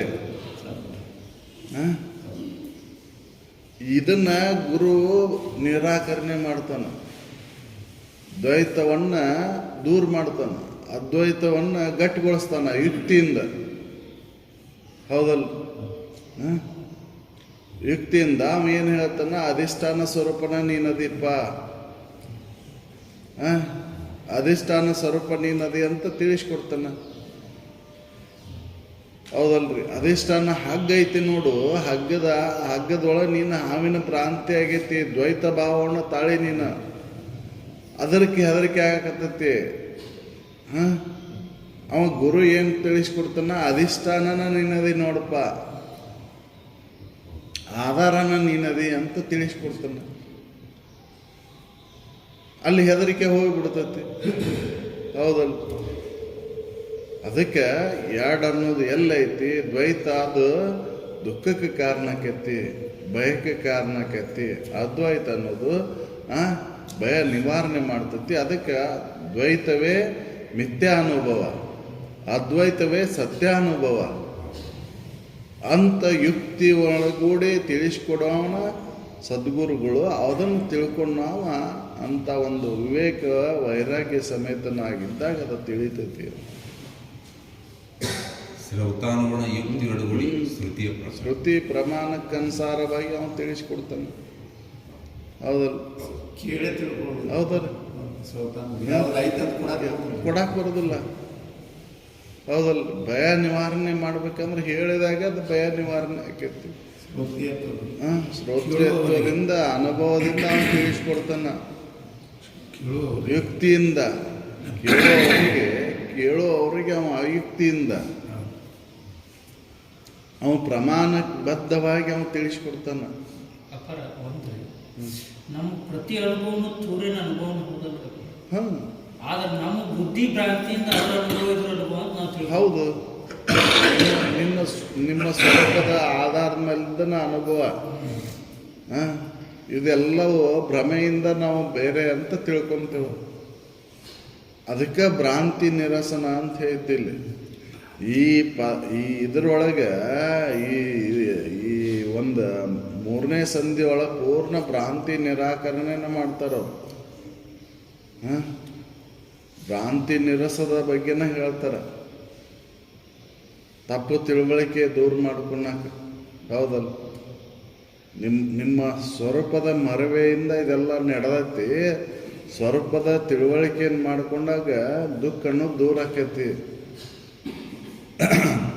ಅಂತ ಹೇಳ್ತಾರೆ ಅವರು.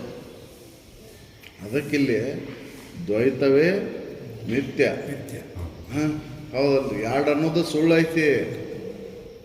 ಹೌದಲ್ರಿ. ಎರಡು ಅನ್ನೋದು ಇಲ್ಲೇ ಹಾಂ ದ್ವಿತೀಯ ಭಯಂ ಭವತಿ ಅಂತ ಅದಕ್ಕೆ ಹೇಳಿದ್ದು. ಏಕಮೇವ ಅದ್ವಿತೀಯ ಬ್ರಹ್ಮನಲ್ಲಿ ತೋರಿದಂಥ ತೋರಿಕೆ ಕಾಲ್ಪನಿಕ ಐತಿ ನೋಡು ಅಂತ ಹೇಳ್ತಾರೆ. ಕಲ್ಪನೆ ಇದು. ಏಕಮೇವ ಅದ್ವಿತೀಯ ಬ್ರಹ್ಮನಲ್ಲಿ ತೋರಿದಂಥ ತೋರಿಕೆ ಇದು ಕಲ್ಪನೆನ.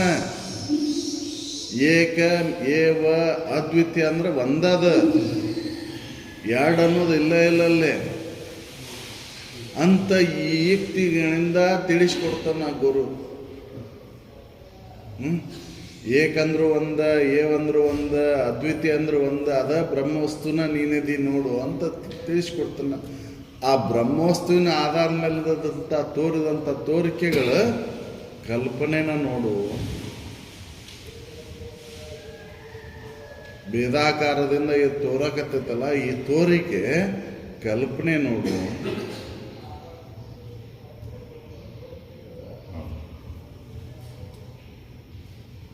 ದ್ವೈತವೇ ಮಿಥ್ಯಾನುಭೂತಿ ಎಂದು, ಒಲವಿನ ಅದ್ವೈತವೇ ಸತ್ಯಾನುಭವ ಎಂದು ಶ್ರೌತಾನುಗುಣ ಯುಕ್ತಿಯೊಡಗೂಡಿ ಪೇಳುವರು ಆ ತತ್ವವನ್ನು ಬಲ್ಲ ಸುಖಿಗಳು.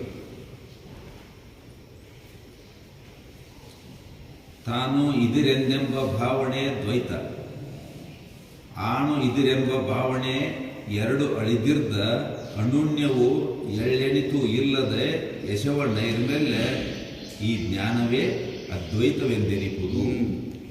ಎರಡನ್ನು ಬಹಳ ಅಳದ ಉಳಿದಾಗನ ಅದ್ವೈತದ ಅನುಭವ ಆಗೋದು. ಹೌದಲ್ರಿ.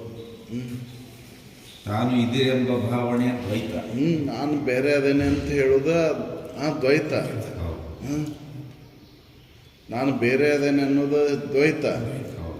ನಾನ ಅದದೇನೆ ಅಂತ ಅನ್ನೋದು ಅದ್ವೈತ. ನನಗೆ ಅನ್ಯವಾಗಿ ಪರಮಾದನ ಅನ್ನೋದು ದ್ವೈತ, ನಾನಾ ಪರಮಾದನ ಅನ್ನೋದು ಅದ್ವೈತ. ಹೌದಲ್ಲ. ನನಗನ್ಯವಾಗಿ ಪರಮ ಇಲ್ಲ.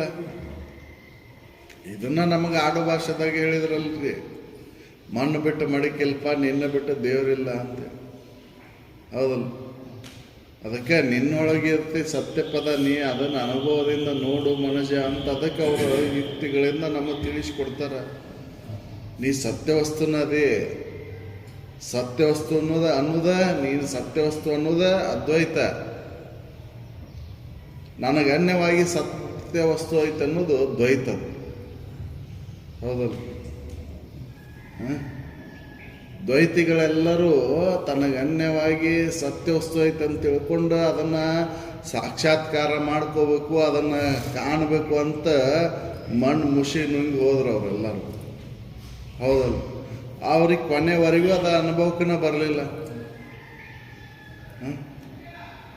ಹೌದಲ್ರಿ. ಯಾಕಂದ್ರೆ ಕೊನೆಗೆರ ನಾನಾ ಅದದೇನೆ ಅಂತ ತಿಳ್ಕೊಳ್ಳಿಲ್ಲ ಅವರು. ಅದಕ್ಕೆ ರಾಮಕೃಷ್ಣ ಪರಮಹಂಸರಿಗೆ ಅವರು ತೋತಾಪುರಿ ಬಾದಬಾ ಬಂದ, ನಿನ್ನ ಗಣ್ಯವಾಗಿ ಎಲ್ಲದಪ್ಪ ದೇವಿ, ನಿನ್ನ ಭ್ರಾಂತಿ ಅದು ಬಿಡೋದನ್ನ, ಇಷ್ಟು ನೀನು ಈ ವೇಳೆ ಇದಕ್ಕೆ ಹಾಳು ಮಾಡೋದಿಲ್ಲ, ನಿನ್ನನ್ನು ನೀ ತಿಳ್ಕೊಂಡಾಗ ಪ್ರಯತ್ನ ಮಾಡಿದ್ದೆ ಅಂದ್ರೆ ನೀನು ಆ ಆನಂದವನ್ನು ಅನುಭವಿಸ್ತಿದ್ದಿ ಅಂತ ಹೇಳಿದರು.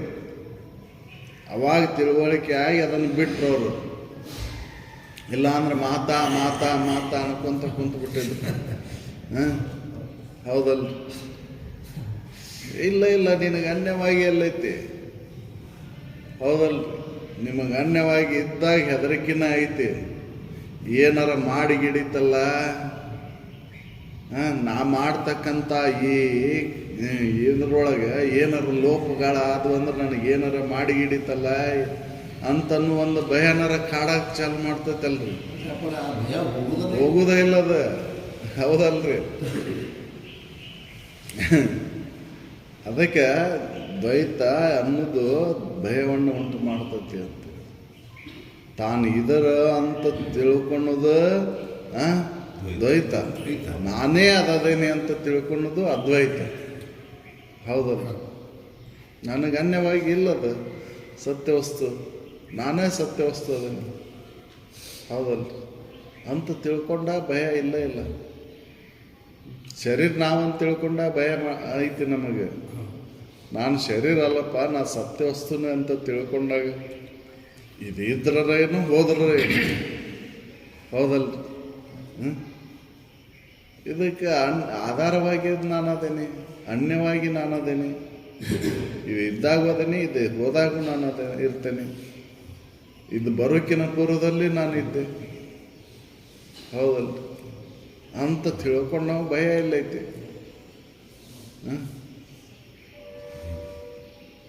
ತಾನಿದಿರೆಂದೆಂಬ ಭಾವನೆ ದ್ವೈತ, ಆಣಿದಿರೆಂಬ ಎರಡೂ ಅಳಿದಿರ್ದ ಅನುಣ್ಯವು ಎಳ್ಳೆಣಿತು ಇಲ್ಲದೆ ಯಶವ. ನಾನು ನೀನು ಅನ್ನೋದು ಎರಡೂ ಅಳದು ಉಳಿದಾಗನ ನೈರ್ಮಲ್ಯ ಈ ಅದ್ವೈತವೆಂದಿರಿ. ಅದು ನಾನು ಅನ್ನೋದು ತಿಳ್ಕೊಂಡಾಗ ಯಾವ ಮಲಿನತ್ವ ಇಲ್ಲದಾರಂಥ ಸ್ಥಿತಿನ ನಂದೈತಿ. ನಾನು ಇದಕ್ಕೆ ಸಾಕ್ಷಿಯಾಗಿರ್ತಕ್ಕಂಥ ಸಾಕ್ಷಿ ಸ್ವರೂಪನೇ ನಾನು ಅಂತ ತಿಳ್ಕೊಂಡಾಗ ಅದು ಅದ್ವೈತಂತೆ. ಅದು ಅಳಿತಂದ್ರೆ ಅವಾಗ ನಾನು ಬಂಧನನ ಇಲ್ಲ, ಹೌದಲ್ಲ. ಭೇದ ಮಾಡಲಿಕ್ಕೆನ ಸಾಧ್ಯ ಇಲ್ಲ. ನಾನು ನೀನು ಅನ್ನೋದು ಏನು ಉಳಿದೇ ಇಲ್ಲ, ಹೌದಲ್ಲ. ಇದು ತಿಳ್ಕೊಂಡು ತನನು ಅಷ್ಟೇ ಅದ್ವೈತ ಅನ್ನೋದು. ನಾ ಸತ್ಯವಸ್ತು ಅನ್ನೋದು ಅನುಭವ ಮಾಡಿಕೊಂಡು ತನ್ನ ಅಷ್ಟೇ ಅನುಭವ ಮಾಡ್ಕೊಂಡ್ಮೇಲೆ ನಾನೂ ಇಲ್ಲ ನೀನೂ ಇಲ್ಲ, ಏನೂ ಇಲ್ಲ. ನಾನೂ ಅಡಿಗೆ ಬಿಡ್ತೆ ಅಲ್ಲಿ, ನಾನೂ ಹೋಗಿಬಿಡ್ತದೆ, ಹೌದಲ್ಲ. ತಿಳಿದ ಮೇಲೆ ಅದು ಹೋಯ್ತು. ತಿಳಿದ ಮೇಲೆ ಏನು ಉಳಿತು? ತಿಳ್ಕೊಂಡೋದ ಕಷ್ಟ. ಇದನ್ನು ಹೇಳಿದ್ದು ನೀನು ಪರಮನಾದಿ ಅನ್ನೋದನ್ನು ತಿಳ್ಕೊಂಡ ಕಷ್ಟ ಹೇಳಿದ್ದು, ಹೌದಲ್ಲ. ನಾ ಅಳಿಯದೆ ನಾ ತಿಳಿಯದು. ನಾ ಅಹಂಕಾರ ಅಳಿದೆ, ನಾ ತಿಳಿಯುವುದಿಲ್ಲ, ನನ್ನನ್ನು ನಾ ತಿಳಿಲಿಕ್ಕೆ ಆಗುವುದಿಲ್ಲ. ಅದಕ್ಕೆ ನಾನು ಹೋದರೆ ಹೋಗೇನು ಅಂತ. ನಾನು ಅಂತಕ್ಕಂಥ ಅಹಂಕಾರ ಅಳಿಲ್ಲ, ನನ್ನನ್ನು ನಾ ತಿಳ್ಕೊಳಕ್ಕಾಗೋದಿಲ್ಲ, ಹೌದಲ್ಲ. ನನ್ನನ್ನು ನಾ ತಿಳ್ಕೊಂಡ ಮೇಲೆ ಇದೇನು ಉಳಿದಿಲ್ಲ, ಹೌದಲ್ಲ. ಎಲ್ಲವೂ ಶೂನ್ಯ.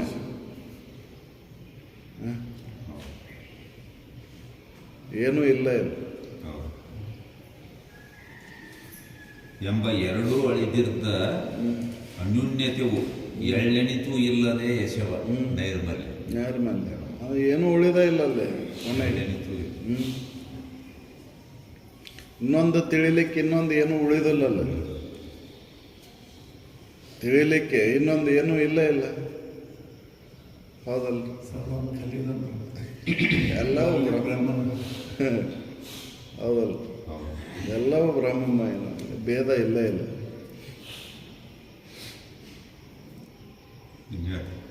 ದ್ವೈತವೇ ಜೀವನ, ಅದ್ವೈತವೇ ಅನಂತ.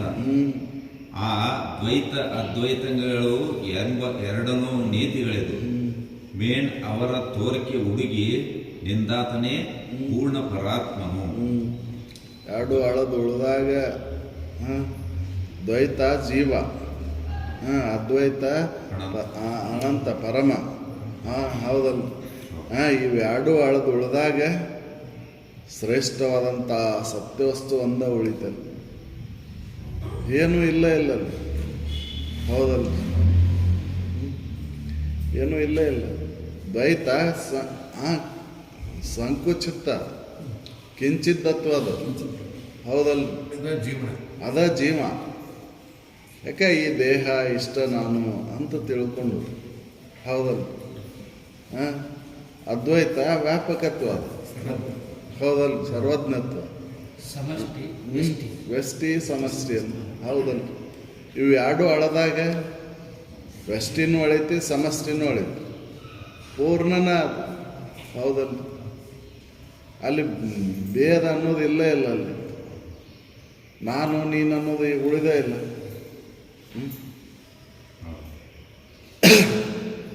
ದ್ವೈತ ಅದ್ವೈತಗಳೆಂಬ ಎರಡನ್ನೂ ನೀತಿಗಳಿದು.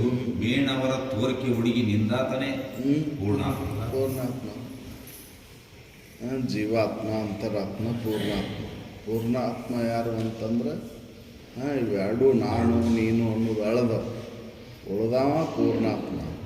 ಅದು ಪೂರ್ಣ ಒಂದ ಉಳಿತಲ್ಲ, ಅಲ್ಲಿ ಭೇದ ಇಲ್ಲೇ ಇಲ್ಲ. ಹೌದಲ್ಲ? ಈ ರೀತಿಯಾಗಿ ಅವರು ಬೋಧ ಮಾಡ್ತಾರೆ.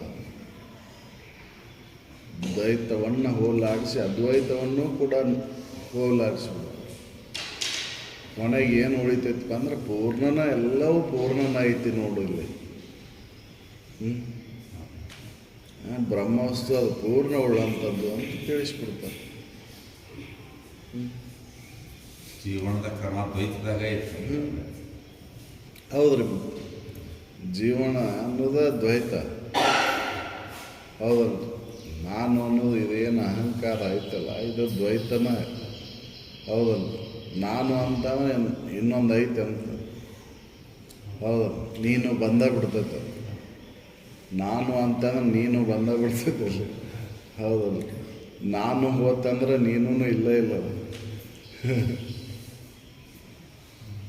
ಎರಡೂ ಹೋಗ್ಬಿಡ್ತಾವೆ. ಇದು ತೋರಿಕೆ ಅಷ್ಟೇ. ಇದೆ ತೋರಿಕೆಗೆ ಅದ. ನಾನು ನೀನು ಅನ್ನುವಂಥ ಭೇದ ತೋರಿಕೆಗೆ ಅಷ್ಟೇ. ಇರುವಿಕೆ ಒಳಗೆ ನಾನೂ ಇಲ್ಲ, ನೀನೂ ಇಲ್ಲ. ಹೌದಲ್ಲ? ಅದನ್ನು ಹೇಳ್ತಾರೆ ಅವರು.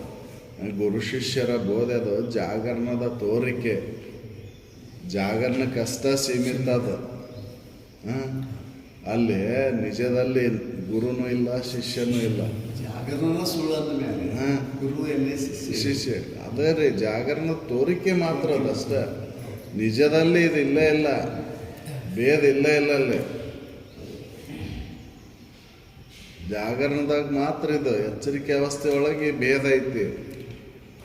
ನಿಜದಲ್ಲಿ ಗುರುನೂ ಇಲ್ಲ, ಶಿಷ್ಯನೂ ಇಲ್ಲ. ಗುರು ಶಿಷ್ಯರ ಭೇದ ಅನ್ನೋದು ಇಲ್ಲೇ ಇಲ್ಲ ಅಲ್ಲಿ ಅಂತ ಹೇಳ್ತಾರೆ. ದ್ವೈತವೇ ಜೀವನ, ಅದ್ವೈತವೇ ಅನಂತನು. ಆ ದ್ವೈತ ಅದ್ವೈತಗಳು ಎಂಬ ಎರಡನೂ ನೀತಿಗಳೆದು ಮೇನ್ ಅವರ ತೋರಿಕೆ ಹುಡುಗಿ ಎಂದಾತನೇ ಪೂರ್ಣ ಪರಾತ್ಮನು. ಭ್ರಮೆಯಿಂದೇ ಜೀವನು, ಆ ಭ್ರಮೆ ಮಿಥ್ಯೆ ಎಂದು ಕೇಳ. ಭ್ರಮೆಯಿಂದೇ ತಿಳಿದ ಅಂತರಾತ್ಮನ ಭ್ರಮೆ ತನ್ನೊಳು ಕೆಡೆ ತಾನೇ ಪರಮಾತ್ಮನೆಂದಿತು. ಸುಮತಿ ಮೈತ್ರಿ ನೀನು ಅರಿವು. ದ್ವೈತವೇ ಇದು ಜೀವ, ಭ್ರಮೆಯಿಂದ. ಹೌದಲ್ಲ? ದ್ವೈತನ ಇದು ಭ್ರಮೆಗೆ ಒಳಗಾದಾಗ ಜೀವ ಅನಿಸೋಣ. ಹೌದಲ್ಲ? ದ್ವೈತ ಅಳದ ಅದ್ವೈತದೊಳಗಿದ್ದ ಅಂತರಾತ್ಮ. ಹೌದಲ್ಲ? ಅವ ಅದನ್ನು ಅಳದಂದ್ರೆ ಅವ ಪೂರ್ಣನ ಅದ. ಎರಡು ಅಳದಾಗ ಪೂರ್ಣ ವಸ್ತುನ ತಾನು ಅಳ. ಇದನ್ನು ವಿಚಾರ ಮಾಡಿ ತಿಳ್ಕೊಂಬೈತ್ರಿ, ನೋಡು ಹಿಂಗೈತಿ ಅಂತ ಹೇಳ್ತಾರೆ. ಭ್ರಮೆಯಿಂದೇ ಜೀವನ, ಭ್ರಮೆಯಿಂದ ಜೀವಭಾವ ಬಂದೈತಿ. ಹೌದಲ್ಲ? ಹಗ್ಗದೊಳಗೆ ಹಾವಿನ ಭ್ರಮೆ ಆದಾಗ ಹೆದರಿಕೆ ಆಗೈತಿ. ಹೌದಲ್ಲ?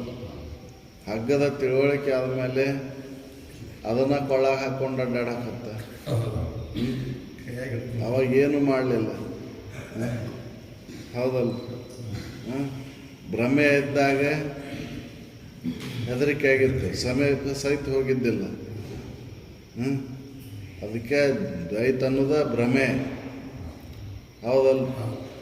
ಅದ್ವೈತ ಅನ್ನೋದ ಸತ್ಯ. ಭ್ರಮೆ ನಾಶ ಆದಾಗ ಅದ್ವೈತ. ಇವು ಎರಡು ಅಳದಾಗ ಪೂರ್ಣ ಪರಮನ ತಾನದ. ಅಲ್ಲಿ ನಾನು ನೀನು ಅಳೋಯ್ತಂದ್ರೆ ಹಗ್ಗನೂ ಇಲ್ಲ, ಅವನೂ ಇಲ್ಲಪ್ಪ. ಅವು ಜಾಗರಣದಾಗ ಅಷ್ಟೇ ಮಾತ್ರ ಅಂತ ತಿಳಿದ ಅವ ಎರಡೂ ಮೀರಿ ನಿಂತಾವ. ಅವ ಪೂರ್ಣನ ಅದಾವ. ಹೌದಲ್ಲ? ಈ ರೀತಿಯಾಗಿ ತಿಳ್ಕೊಂಬೈತ್ರೆ ನೋಡೋದನ್ನು. ಭ್ರಾಂತಿ ದೂರ ಮಾಡ್ಕೊಯ್ದನು. ನೀ ಜೀವ ಅನ್ನೋದು ಭ್ರಾಂತಿ ಆಗೈತಿದು. ಭ್ರಾಂತಿಯಿಂದ ಜೀವಭಾವ ಬಂದೈತಿ. ಆ ಭ್ರಾಂತಿ ಕಳ್ಕೊಂಡ್ರೆ ನೀ ಪರಮಾದಿ. ಅದು ಕೂಡ ಆಳಿತಂದ್ರೆ ನೀನು ಪೂರ್ಣನ ಆಗಿ ಉಳಿತಿ ನೋಡು. ಹೌದಲ್ಲ, ಹೇಗೆ ಉಪ್ಪಿನ ಗೊಂಬೆ ಸಮುದ್ರ ಒಂದು ಆಳವನ್ನು ನೋಡ್ತಾ ನೋಡ್ತಾ ನೋಡ್ತಾ ಹೋದಾಗ ಗುರುತಿಸ್ಲಿಕ್ಕೆ ಬಾರದಂತ ಹೇಗೆ ಏಕಾಕಾರ ವೃತ್ತಿಯನ್ನು ತಾಳ್ತು ಸಮುದ್ರನ ಆಗಿಬಿಡ್ತು, ಹಾಗೆ ನಿನ್ನೊಳಗೆ ನಿನ್ನ ಪೂರ್ಣ ಅಳಿದಂದ್ರೆ ಅಪೂರ್ಣ ಪದವಾಗಿ ಉಳಿದ್ಬಿಡ್ತೀವಿ. ಭ್ರಮೆಯಿಂದೆ ತಿಳಿದ ಅಂತರಾತ್ಮನ ಭ್ರಮೆ ತನ್ನೊಳು ಕೆಡೆ. ಅಂತರಾತ್ಮದ ಭ್ರಮನ ಕೆಟ್ಟ ಹೋತಂದ್ರೆ ತಾನೇ ಪರಮಾತ್ಮನೇ ನೀನ ಪರಮಾತ್ಮ. ಸುಮತಿ ಮೈತ್ರಿ ನೀನು ಅರಿಯುವುದು. ಗುರು ಶಿಷ್ಯ ಬೋಧೆ ಜಾಗರಣದ ತೋರಿಕೆ. ಮತ್ತಿದು ಯಾಕೆ ನಡೆದ್ರಿ? ಮತ್ತು ಹಂಗಾರ ಇದ್ಯಾಕೆ ಬೇಕು? ನೀವು ಇಷ್ಟೆಲ್ಲ ಹೇಳಿದ್ರಿ, ಎಲ್ಲರೂ ಪರಮಾತ್ಮ ಸ್ವರೂಪರಾದಿರಿ, ಎಲ್ಲಲ್ಲೂ ಪರಮನ ಐತಿ, ಬ್ರಹ್ಮವಸ್ತುನ ಐತಿ ಅಂತ ಹೇಳಿದ್ಮೇಲೆ ಮತ್ತು ಇದನ್ನು ಕೇಳೋದೇನು ಅವಶ್ಯ ಐತಿ ಅಂತಂದ್ರೆ ಅದು ಜಾಗರಣದೊಳಗೆ ಬೇಕಪ್ಪ. ಭ್ರಾಂತಿ ಆಗೈತಲ್ಲ, ಭ್ರಾಂತಿ ಕಳ್ಕೊಂಡಾಕ ಈ ಜಾಗರಣದೊಳಗೆ ಇದು ಅವಶ್ಯ ಐತಿ. ಅದು ಜಾಗರಣದ ತೋರಿಕೆ ಅಷ್ಟೇ. ಅದ ಗುರು ಶಿಷ್ಯರ ಬೋಧೆ ಅನ್ನೋದು ಜಾಗರಣದ ತೋರಿಕೆ ಅಷ್ಟೇ. ಇರುವಿಕೆ ಒಳಗೆ ಅಲ್ಲಿ ಭೇದ ಇಲ್ಲ. ಭ್ರಾಂತಿ ನಾಶ ಮಾಡಿಕೊಳ್ಳೋ ಸಲುವಾಗಿ ಅದು ಹೇಳೋದು ಕೇಳೋದು ನೋಡಕ್ಕಷ್ಟೇ. ಹೌದಲ್ರಿ? ಒಳಗೆ ಇಲ್ಲಿದು ಭೇದ ಇಲ್ಲ ಅಂತ ಹೇಳ್ತಾರೆ. ಗುರು ಶಿಷ್ಯರ ಬೋಧೆ ಅದು ಜಾಗರಣದ ತೋರಿಕೆ. ತಿಳಿದು ನೋಡಿದರೆ ಇಲ್ಲಿದು ಗುರು ಶಿಷ್ಯರ ಅನ್ನೋದೇ ಇಲ್ಲ. ಹೌದಲ್ಲ? ಗುರುನು ಬೇರೆ ಅಲ್ಲ, ಶಿಷ್ಯನೂ ಬೇರೆ ಅಲ್ಲ, ಒಂದೇ ಐತದು. ಭ್ರಾಂತಿ ಉಳ್ಳವ ಶಿಷ್ಯ, ಭ್ರಾಂತಿ ಕಳ್ಕೊಂಡವ ಗುರು. ಹೌದಲ್ಲ? ಇವು ಭ್ರಾಂತಿ ಕಳೀಲಿಕ್ಕೆ ಗುರುವಿಗೆ ಬೋಧನೆ ನಡೆಸ್ಯಾನ ಅಷ್ಟೇ ಜಾಗರಣದೊಳಗೆ. ಇವನು ಭ್ರಾಂತಿಯನ್ನು ಕಳ್ಕೊಂಡಾಗ ಅವನು ಗುರುನ ಅಲ್ಲ. ಹೌದಲ್ಲ? ಗುರು ಶಿಷ್ಯರ ಬೋಧೆ ಅನ್ನೋದು ಜಾಗರಣದ ತೋರಿಕೆ ನೋಡು ಅಂತ ಹೇಳ್ತಾರೆ. ಗುರು ಶಿಷ್ಯ ಬೋಧೆ ಜಾಗರಣದ ತೋರಿಕೆ. ಜಾಗರಣಾದಿ ಮಿಥ್ಯೆ ಎಂದೇನೆ ಮತ್ತೆ ಗುರು ಶಿಷ್ಯ ಬೋಧೆಗಳಿಗೂ ನಿಜವಪ್ಪವೇ? ಗುರು ಶಿಷ್ಯರ ಬೋಧೆ ಅದು ನಿಜ ಆಗ್ತವನು. ಅವಾಗಲ್ಲೇ ಇವು ಜಾಗರಣ ಸುಳ್ಳು ಅಂತ ತಿಳಿದ ಮೇಲೆ ಅವಲ್ಲೇ ನಿಜ ಹಾಕವನು ಅಂತಂದ್ರೆ ಇಲ್ಲ. ಈ ಭ್ರಾಂತಿ ನಾಶ ಆದಮೇಲೆ ಅಲ್ಲಿ ಭೇದ ಉಳಿದಿಲ್ಲ. ಭ್ರಾಂತಿ ಎಲ್ಲಿವರೆಗೆ ಇರ್ತೈತೆ ಅಲ್ಲಿವರೆಗೆ ಭೇದ. ಭ್ರಾಂತಿ ನಾಶ ಆದಮೇಲೆ ಭೇದ ಇಲ್ಲ. ಅಲ್ಲಿ ನಿಜದಲ್ಲಿ ಏನು ಭೇದ ಇಲ್ಲ ಅಂತ ಹೇಳ್ತಾರೆ.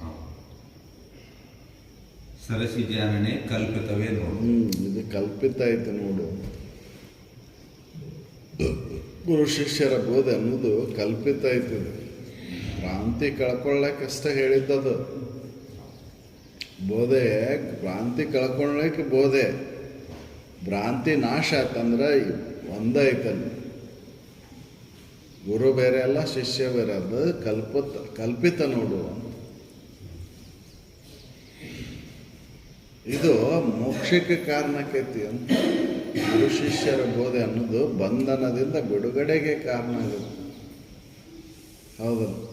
ಹೇಗೆ ಕನಸಿನೊಳಗೆ ಆದಂಥ ವಿಷಯ ಸುಖವನ್ನು, ಅದು ವಿಷಯದ ಸುಖ ಅನುಭವ ಆಯಿತು, ವಿಷಯನೂ ಇಲ್ಲ, ಭೋಗನೂ ನಡೆದಿಲ್ಲ, ಆದರೂ ಸುಖದ ಅನುಭೂತಿ ಆಯ್ತಲ್ಲ, ಹಾಗೆ ಇದು ಐತಿ ನೋಡು ಅಂತ ಹೇಳ್ತಾರೆ ಗುರು ಶಿಷ್ಯರ ಬೋಧೆ ಅನ್ನೋದು. ಎರಡೂ ಕಲ್ಪಿತದವು, ಆದರೆ ಅನುಭವ ಅದು ಸತ್ಯ ಐತಲ್ಲ, ಅದು ಮೋಕ್ಷಕ್ಕೆ ಕಾರಣಕ್ಕೈತಿ ನೋಡು. ಈ ಬಂಧನದಿಂದ ಬಿಡುಗಡೆಗೆ ಕಾರಣಕ್ಕೈತಿ ಗುರು ಶಿಷ್ಯರ ಬೋಧೆ. ಹೌದಲ್ಲ? ಯಾಕೆ ಭ್ರಾಂತಿ ನಿರಸ ಆಕೈತಿ. ಗುರುವಿನ ಬೋಧೆ ಅನ್ನೋದು ಭ್ರಾಂತಿಗೆ ನಾಶಕ್ಕೆ ಕಾರಣ ಆಕೈತಿ. ಭ್ರಾಂತಿ ನಾಶ ಅಂತಂದ್ರೆ ಮುಕ್ತನ ನೀನದೇ. ಅದಕ್ಕೆ ಇದು ಕಲ್ಪಿತ ಐತಿ ಅಂತ ಹೇಳಿ. ಹಾಗೆ ಕಲ್ಪಿತ ಕನಸಿನೊಳಗೆ ಆದಂಥ ಸುಖದ ಅನುಭವ ಅದು ಸತ್ಯ ಐತಿ. ವಿಷಯಗಳು ಮಿಥ್ಯ ಆದವು. ಕಲ್ಪಿತ ಪುರುಷನು ಮಿಥ್ಯ ಅದನ, ಆದ್ರೆ ಅನುಭವ ಮಾತ್ರ ಸತ್ಯ ಹೇಗಾಯಿತು ಹಾಗೆ ಇದು ಎರಡೂ ಕಲ್ಪಿತ. ಗುರು ಶಿಷ್ಯ ಅನ್ನೋದು ಕಲ್ಪಿತ ಇದ್ರೂ ಕೂಡ ಅಲ್ಲಿ ಬೋಧ ಏನೈತಲ್ಲ ಅದು ಸತ್ಯ ಐತಿ. ಅದು ಮುಕ್ತಿಗೆ ಸಾಧನ ಆಗುತ್ತೆ, ಭ್ರಾಂತಿ ನಾಶಕ್ಕೆ ಸಾಧನ ಆಗುತ್ತೆ ಅಂತ ಅದಕ್ಕೆ ಉದಾಹರಣೆ ಕೊಡ್ತಾರೆ ಕನಸಿನ. ಕನಸಿನ ಅಂಗಣಿಯ ಸಂಗತಿಯಿಂದೇ ತಥ್ಯವೆಂದೇನೆ ವೀರ್ಯ ಪತನಾದಿ ಅಹುದಂತೆ ಮಣಿತೆ ಕೇಳ್ ಗುರು ಶಿಷ್ಯ ಬೋಧೆ ಅಲ್ಲಿ ಆದಂಥ ಸುಖದ ಅನುಭವ ಅದು ಸತ್ಯ ಐತಲ್ಲ. ಹೌದಲ್ಲ, ಕನಸಿನೊಳಗಾದಂಥ ವಿಷಯ ಭೋಗದ ಸುಖ ಸತ್ಯ ಐತಿ. ಅದು ಮಿಥ್ಯ ಅನ್ಲಿಕ್ಕೆ ಬರೋದಿಲ್ಲ. ಅದು ಹೇಗೆ ಸತ್ಯ ಐತೋ ಹಾಗೆ ಇದು ಜಾಗರಣದ ತೋರಿಕೆ ಆದಂಥ ಗುರು ಶಿಷ್ಯರ ಬೋಧೆ ಅನ್ನೋದು ಮಿಥ್ಯ ಇದ್ರೂ ಕೂಡ ಆ ಬೋಧೆ ಏನು ಮಾಡ್ತೈತಿ ಅಂದ್ರೆ ನಿನ್ನ ಭ್ರಾಂತಿ ನಾಶಕ್ಕೆ ಕಾರಣ ಆಗತ್ತ, ನಿನ್ನ ಮುಕ್ತನಾಕಿ ಅಂತ ಅದನ್ನು ಉದಾಹರಣೆ ಹೇಳಿದ್ದು. ಒಂದು ಭ್ರಾಂತಿಯನ್ನ ಇನ್ನೊಂದು ಭ್ರಾಂತಿಯಿಂದ ಹೊಡೆದಾಗ ಅದಕ್ಕೆ ಭ್ರಾಂತಿ ಅಭ್ರಾಂತ ಪೂರ್ವಕವಾಗಿ ವಿಚಾರ ಮಾಡುವ ಅಂತ ಹೇಳಿ ಮುಳ್ಳಿನಿಂದ ತೆಗಿ. ಆ ಮುಳ್ಳು ತೆಗೆದ ಮೇಲೆ ಆ ಮುಳ್ಳನ್ನು ಇಟ್ಕೊಂಡು ಅವಶ್ಯಕತೆ ಇಲ್ಲ. ಕೆಲಸ ಮುಗಿದ ಮೇಲೆ ಅದ ಇನ್ನು ನಾನು ಮುಳ್ಳು ತೆಗೆದ ತಡಿ ಅಂತ ಅದನ್ನು ಕಿಸೆದಾಗ ಇಟ್ಕೋಬೇಡ, ಮತ್ತದು ಚುಚ್ತೈತಿ. ಹೌದಲ್ಲ, ಅದು ಮುಳ್ಳು ನಾನು ನಟ್ಟು ಮುಳ್ಳನ್ನು ತೆಗೆದ ತಡಿ ಅಂತಿದ್ದೆ, ತೆಗೆದ ಮುಳ್ಳನ್ನು ಇಟ್ಕೊಂಡು ಹೋದ್ರೆ ಮುಳ್ಳು ತೆಗೆದ್ರು ಆ ನೋವಿನ ಅನುಭವ ಇರ್ತೈತಿ ರೀ.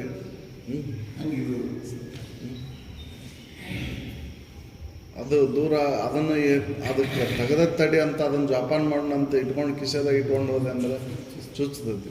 ಅದನ್ನೂ ತೆಗೆದು ಹೋಗೋದು, ಅದನ್ನೂ ಬಿಟ್ಬಿಡು. ಹೌದಲ್ಲ, ಅದಕ್ಕೆ ಅವ್ರು ಹೇಳಿದ್ದು ಇದಕ್ಕೆ ಜಾಗರಣದ ತೋರಿಕೆ ಅನ್ನೋದು, ಗುರು ಶಿಷ್ಯರ ಬೋಧೆ ಅನ್ನೋದು ಜಾಗರಣದ ತೋರಿಕೆ. ಆ ಗುರುವಿನಲ್ಲಿ ಶ್ರದ್ಧೆ ಇಡಬೇಕು. ಎಲ್ಲಿತನ ಗುರು ಆಗುತ್ತಾನೋ ಶ್ರದ್ಧೆ. ಹೌದಲ್ಲ, ತಿಳಿದ ಮೇಲೆ ನೀನು ಇಲ್ಲ ಭೇದ ಇಲ್ಲ. ಹೌದಲ್ಲ, ಅದು ಅನುಭವ, ಅದು ಮುಕ್ತಿ. ಅದಕ್ಕೆ ಕನಸಿನ ಉದಾಹರಣೆ ಹೇಳಿದರು. ಈ ಜಾಗರಣ ತೋರಿಕೆ ಆದರೂ ಕೂಡ ಆ ಬೋಧೆ ಅಂತಕ್ಕಂಥದ್ದು ಭ್ರಾಂತಿಗೆ ನಾಶಕ್ಕೆ ಕಾರಣ ಹೇಗಾಕೈತೋ, ಅದು ಮುಕ್ತಿಗೆ ಸಾಧನ ಆಗುತ್ತೋ ಅದು ಸತ್ಯನ ಐತಿ. ಬೋಧೆ ಅನ್ನೋದು ಸತ್ಯನ ಅದು. ಹೌದಲ್ಲ, ಇದು ಗುರು ಶಿಷ್ಯರನ್ನು ಭೇದ ಜಾಗರಣ ಕಷ್ಟ, ಆದ್ರೆ ಬೋಧೆ ಮಾತ್ರ ಸತ್ಯ ಐತಿ. ಯಾಕೆ ಅದು ಭ್ರಾಂತಿ ನಾಶಕ್ಕೆ ಕಾರಣ ಆಕೈತಿ, ಬಿಡುಗಡೆಗೆ ಕಾರಣ ಆಗುತ್ತೆ. ಹೌದಲ್ಲ, ಅದಕ್ಕೆ ಇಲ್ಲೇ ಗುರು ಶಿಷ್ಯರ ಬೋಧೆ ಅನ್ನೋದು ಜಾಗರಣ ತೋರಿಕೆ ಅಷ್ಟೆ. ಇರುವಿಕೆ ಒಳಗೆ ಯಾವ ಭೇದನೂ ಇಲ್ಲ. ಸತ್ಯಾನುಭವ ನಿರೂಪಣೆ. ಸತ್ಯ ಅನುಭವ ಈ ರೀತಿ ಆದರೆ ಸತ್ಯ ಅನುಭವವನ್ನು ಮಾಡ್ಕೊಳ್ಳಿಕ್ಕೆ ಸಾಧ್ಯ ಐತಿ. ಗುರು ಹೇಳಿದ್ದನ್ನು ನಂಬಬೇಕಲ್ರಿ, ಶ್ರದ್ಧೆಯಿಂದ. ಹೌದಲ್ಲ, ಒಲವಿನಿಂದ ಅದನ್ನು ನಂಬಿದಾಗ ಅದು ತಿಳ್ಕೊಳಕ್ಕೆ ಸಾಧ್ಯ ಐತಿ. ನಂಬಿಕೆನ ಸಾಂಬನೊಲಗೆಗೆ ಕಾರಣ. ಹೌದಲ್ಲ, ನಂಬಲಿಲ್ಲ ಅಂದ್ರೆ ನಂಬಿದವರಿಗೆ ಗುರು ಮುಕ್ತಿನ ತೋರಿಸ್ತಾನೆ. ಹೌದಲ್ಲ, ಅವ್ರವ್ರ ಭಾವಕ್ಕನುಸಾರವಾಗಿ ಗುರುಗಳನ್ನ ಆರಿಸಿ ಹೋಗ್ತಾರ. ಸತ್ಯವನ್ನು ಆರಿಸಿ ಬಂದಂಥ ಗುರುವಿಗೆ, ಗುರುವಿನಲ್ಲಿ ಬಂದಂಥ ಶಿಷ್ಯನಿಗೆ ಸತ್ಯವನ್ನು ಬೋಧಿಸ್ತಾನೆ ಗುರು. ನಿತ್ಯವನ್ನು ಹೇಳೋದೇ ಇಲ್ಲ. ವಿಹಿತ ಗುರು ಸತ್ಯ ಬಿಟ್ಟರೆ ಬೇರೆ ಏನೂ ಪ್ರತಿಪಾದನೆ ಮಾಡೋದಿಲ್ಲ. ಹೌದಲ್ಲ, ಅದಕ್ಕೆ ಗುರು ಯಾರು ಶಿಷ್ಯ ಯಾರು ಅನ್ನೋದನ್ನು ಹೇಳಿ ಸತ್ಯಾನುಭವ ಹೆಂಗೆ ಆಕೈತಿ. ಗುರುವಿನ ವಾಣಿಗಳು ಅವನ್ನ ಜಾಗರಣದ ತೋರಿಕೆ ಆದರೂ ಕೂಡ ಅದು ಬಿಡುಗಡೆಗೆ ಕಾರಣ ಆಕೈತಿ, ಭ್ರಾಂತಿ ನಾಶಕ್ಕೆ ಕಾರಣ ಆಕೈತಿ ಅಂತ ಹೇಳ್ತಾರೆ. ಭೇದ ಇಲ್ಲ ಅಂದಮೇಲೆ ಮತ್ತೆ ಯಾಕೆ ಇದು ಬೇಕ್ರಿ ಇದು ಅಂತಂದ್ರೆ ಗುರು ಬೇರೆ ಅಲ್ಲ, ಶಿಷ್ಯ ಬೇರೆ ಅಲ್ಲ. ಗುರುವಿನಲ್ಲಿರ್ತಕ್ಕಂಥದ್ದು ನನ್ನಲ್ಲಿರ್ತಕ್ಕಂಥದ್ದು ಅರು ಒಂದು ಅಂತ ತಾವು ಹೇಳ್ತೀರಿ. ಅಲ್ಲಿ ಭೇದ, ಅರಿವಿನಲ್ಲಿ ಭೇದ ಇಲ್ಲ ಅಂತ ಹೇಳಿದ್ಮೇಲೆ ಮತ್ತಿದು ಬೇರಬಾರ್ದಂತಂದ್ರೆ ಭ್ರಾಂತಿ ಕಳ್ಕೊಂಡಾಕ ಗುರು ಬೋಧೆ ಅನ್ನೋದು ಬೇಕೇ.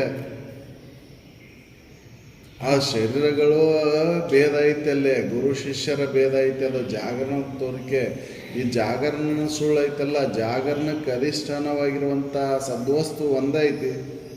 ಆ ಸದ್ವಸ್ತುವಿನ ಅನುಭವಕ್ಕೆ ಈ ಭ್ರಾಂತಿ ನಾಶ ಆಗ್ಬೇಕಲ್ಲ, ಜಗದ್ಭಾವನೆಗಳ ನಾಶ ಆಗ್ಬೇಕಲ್ಲ. ಹೌದಲ್ಲ? ಜಗದ್ಭಾವನೆಗಳ ನಾಶ ಆಗದ ಹೊರತು ಸತ್ಯದ ಅನುಭವ ಆಗೋದಿಲ್ಲ. ಜಗದ್ಭಾವನೆ ನಾಶಕ್ಕೆ ಗುರು ಬೋಧೆ ಅನ್ನೋದು ಬೇಕು ನೋಡು. ಅದಕ್ಕೆ ಇದು ಸತ್ಯ ಅನುಭವದ ಇದೈತಿ. ನಾಮರೂಪಗಳನ್ನೇ ಅಸ್ಥಿಯ ಅವನ್ನ ತಿಳ್ಕೊಂಡಿದ್ದೆ ನಾನು. ಮೊದಲು ನಾಮರೂಪಗಳನ್ನು ಅಭಿಮಾನಿಸಿಕೊಂಡು ತಾಮಸ ಮತಿಗೊಳಗಾಗಿರೆ ತಾವು ನನ್ನನ್ನು ಕರೆದು ಎಚ್ಚರಿಸಿದ್ರು. ಏನಂತ? ನಿನ್ನ ಅಸ್ಥಿ ಬಾತಿ ಪ್ರೀವೇ ನಿನ್ನ ನಿಜಧಾಮವೆಂದು ವರೆದು ಎಚ್ಚರಿಸಲಾಗಿ, ಗುರುವೇ ತಮ್ಮೆಯ ಕರುಣದಿಂದ ಎಣ್ಣೆಯ ತತ್ವದ ಇರುವನ್ನು ಅರಿದು ನಿತ್ಯ ಸುಖಿಯಾದೆ. ವಾದ ಅರಿದ ಮೇಲೆ ಗುರು ಶಿಷ್ಯ ಅನ್ನೋದಿಲ್ಲ, ಭೇದ ಅನ್ನೋದಿಲ್ಲ. ಗುರು ಮುಟ್ಟಿ ಗುರುವಾದ ಅಂತ, ಹೌದಲ್ರಿ? ಗುರುನಾದ ಅಂತ, ಹೌದಲ್ರಿ? ಪರಶುಮುನಿಯ ಸಂಪರ್ಕದಿಂದ ಹೊಲಸು ಕೂಡ ಹೇಗೆ ಪರಶುನ ಆಯಿತು, ಹೌದಲ್ಲ? ಪರಿಶುದ್ಧನ ಆಯಿತು. ಹಾಗೆ ಅವ ಗುರುವಿನ ಸಂಪರ್ಕದೊಳಗೆ ಬಂದಾಗ ನಾನು ಪರಮನಾದೇನೆ ಅನ್ನೋದು ಖಾತ್ರಿ ಆಗುತ್ತೆ. ಸಮುದ್ರದ ಆಳವನ್ನು ನೋಡಲಿಕ್ಕೆ ಹೋದಂಥ ಉಪ್ಪಿನ ಬಂದು ಏನಾಗ್ತಪ್ಪ ಅಂತಂದ್ರೆ ಸಮುದ್ರನ ಆಟ. ಹೌದಲ್ಲ? ಅಲ್ಲಿ ಭೇದ ಉಳಿದಿಲ್ಲ.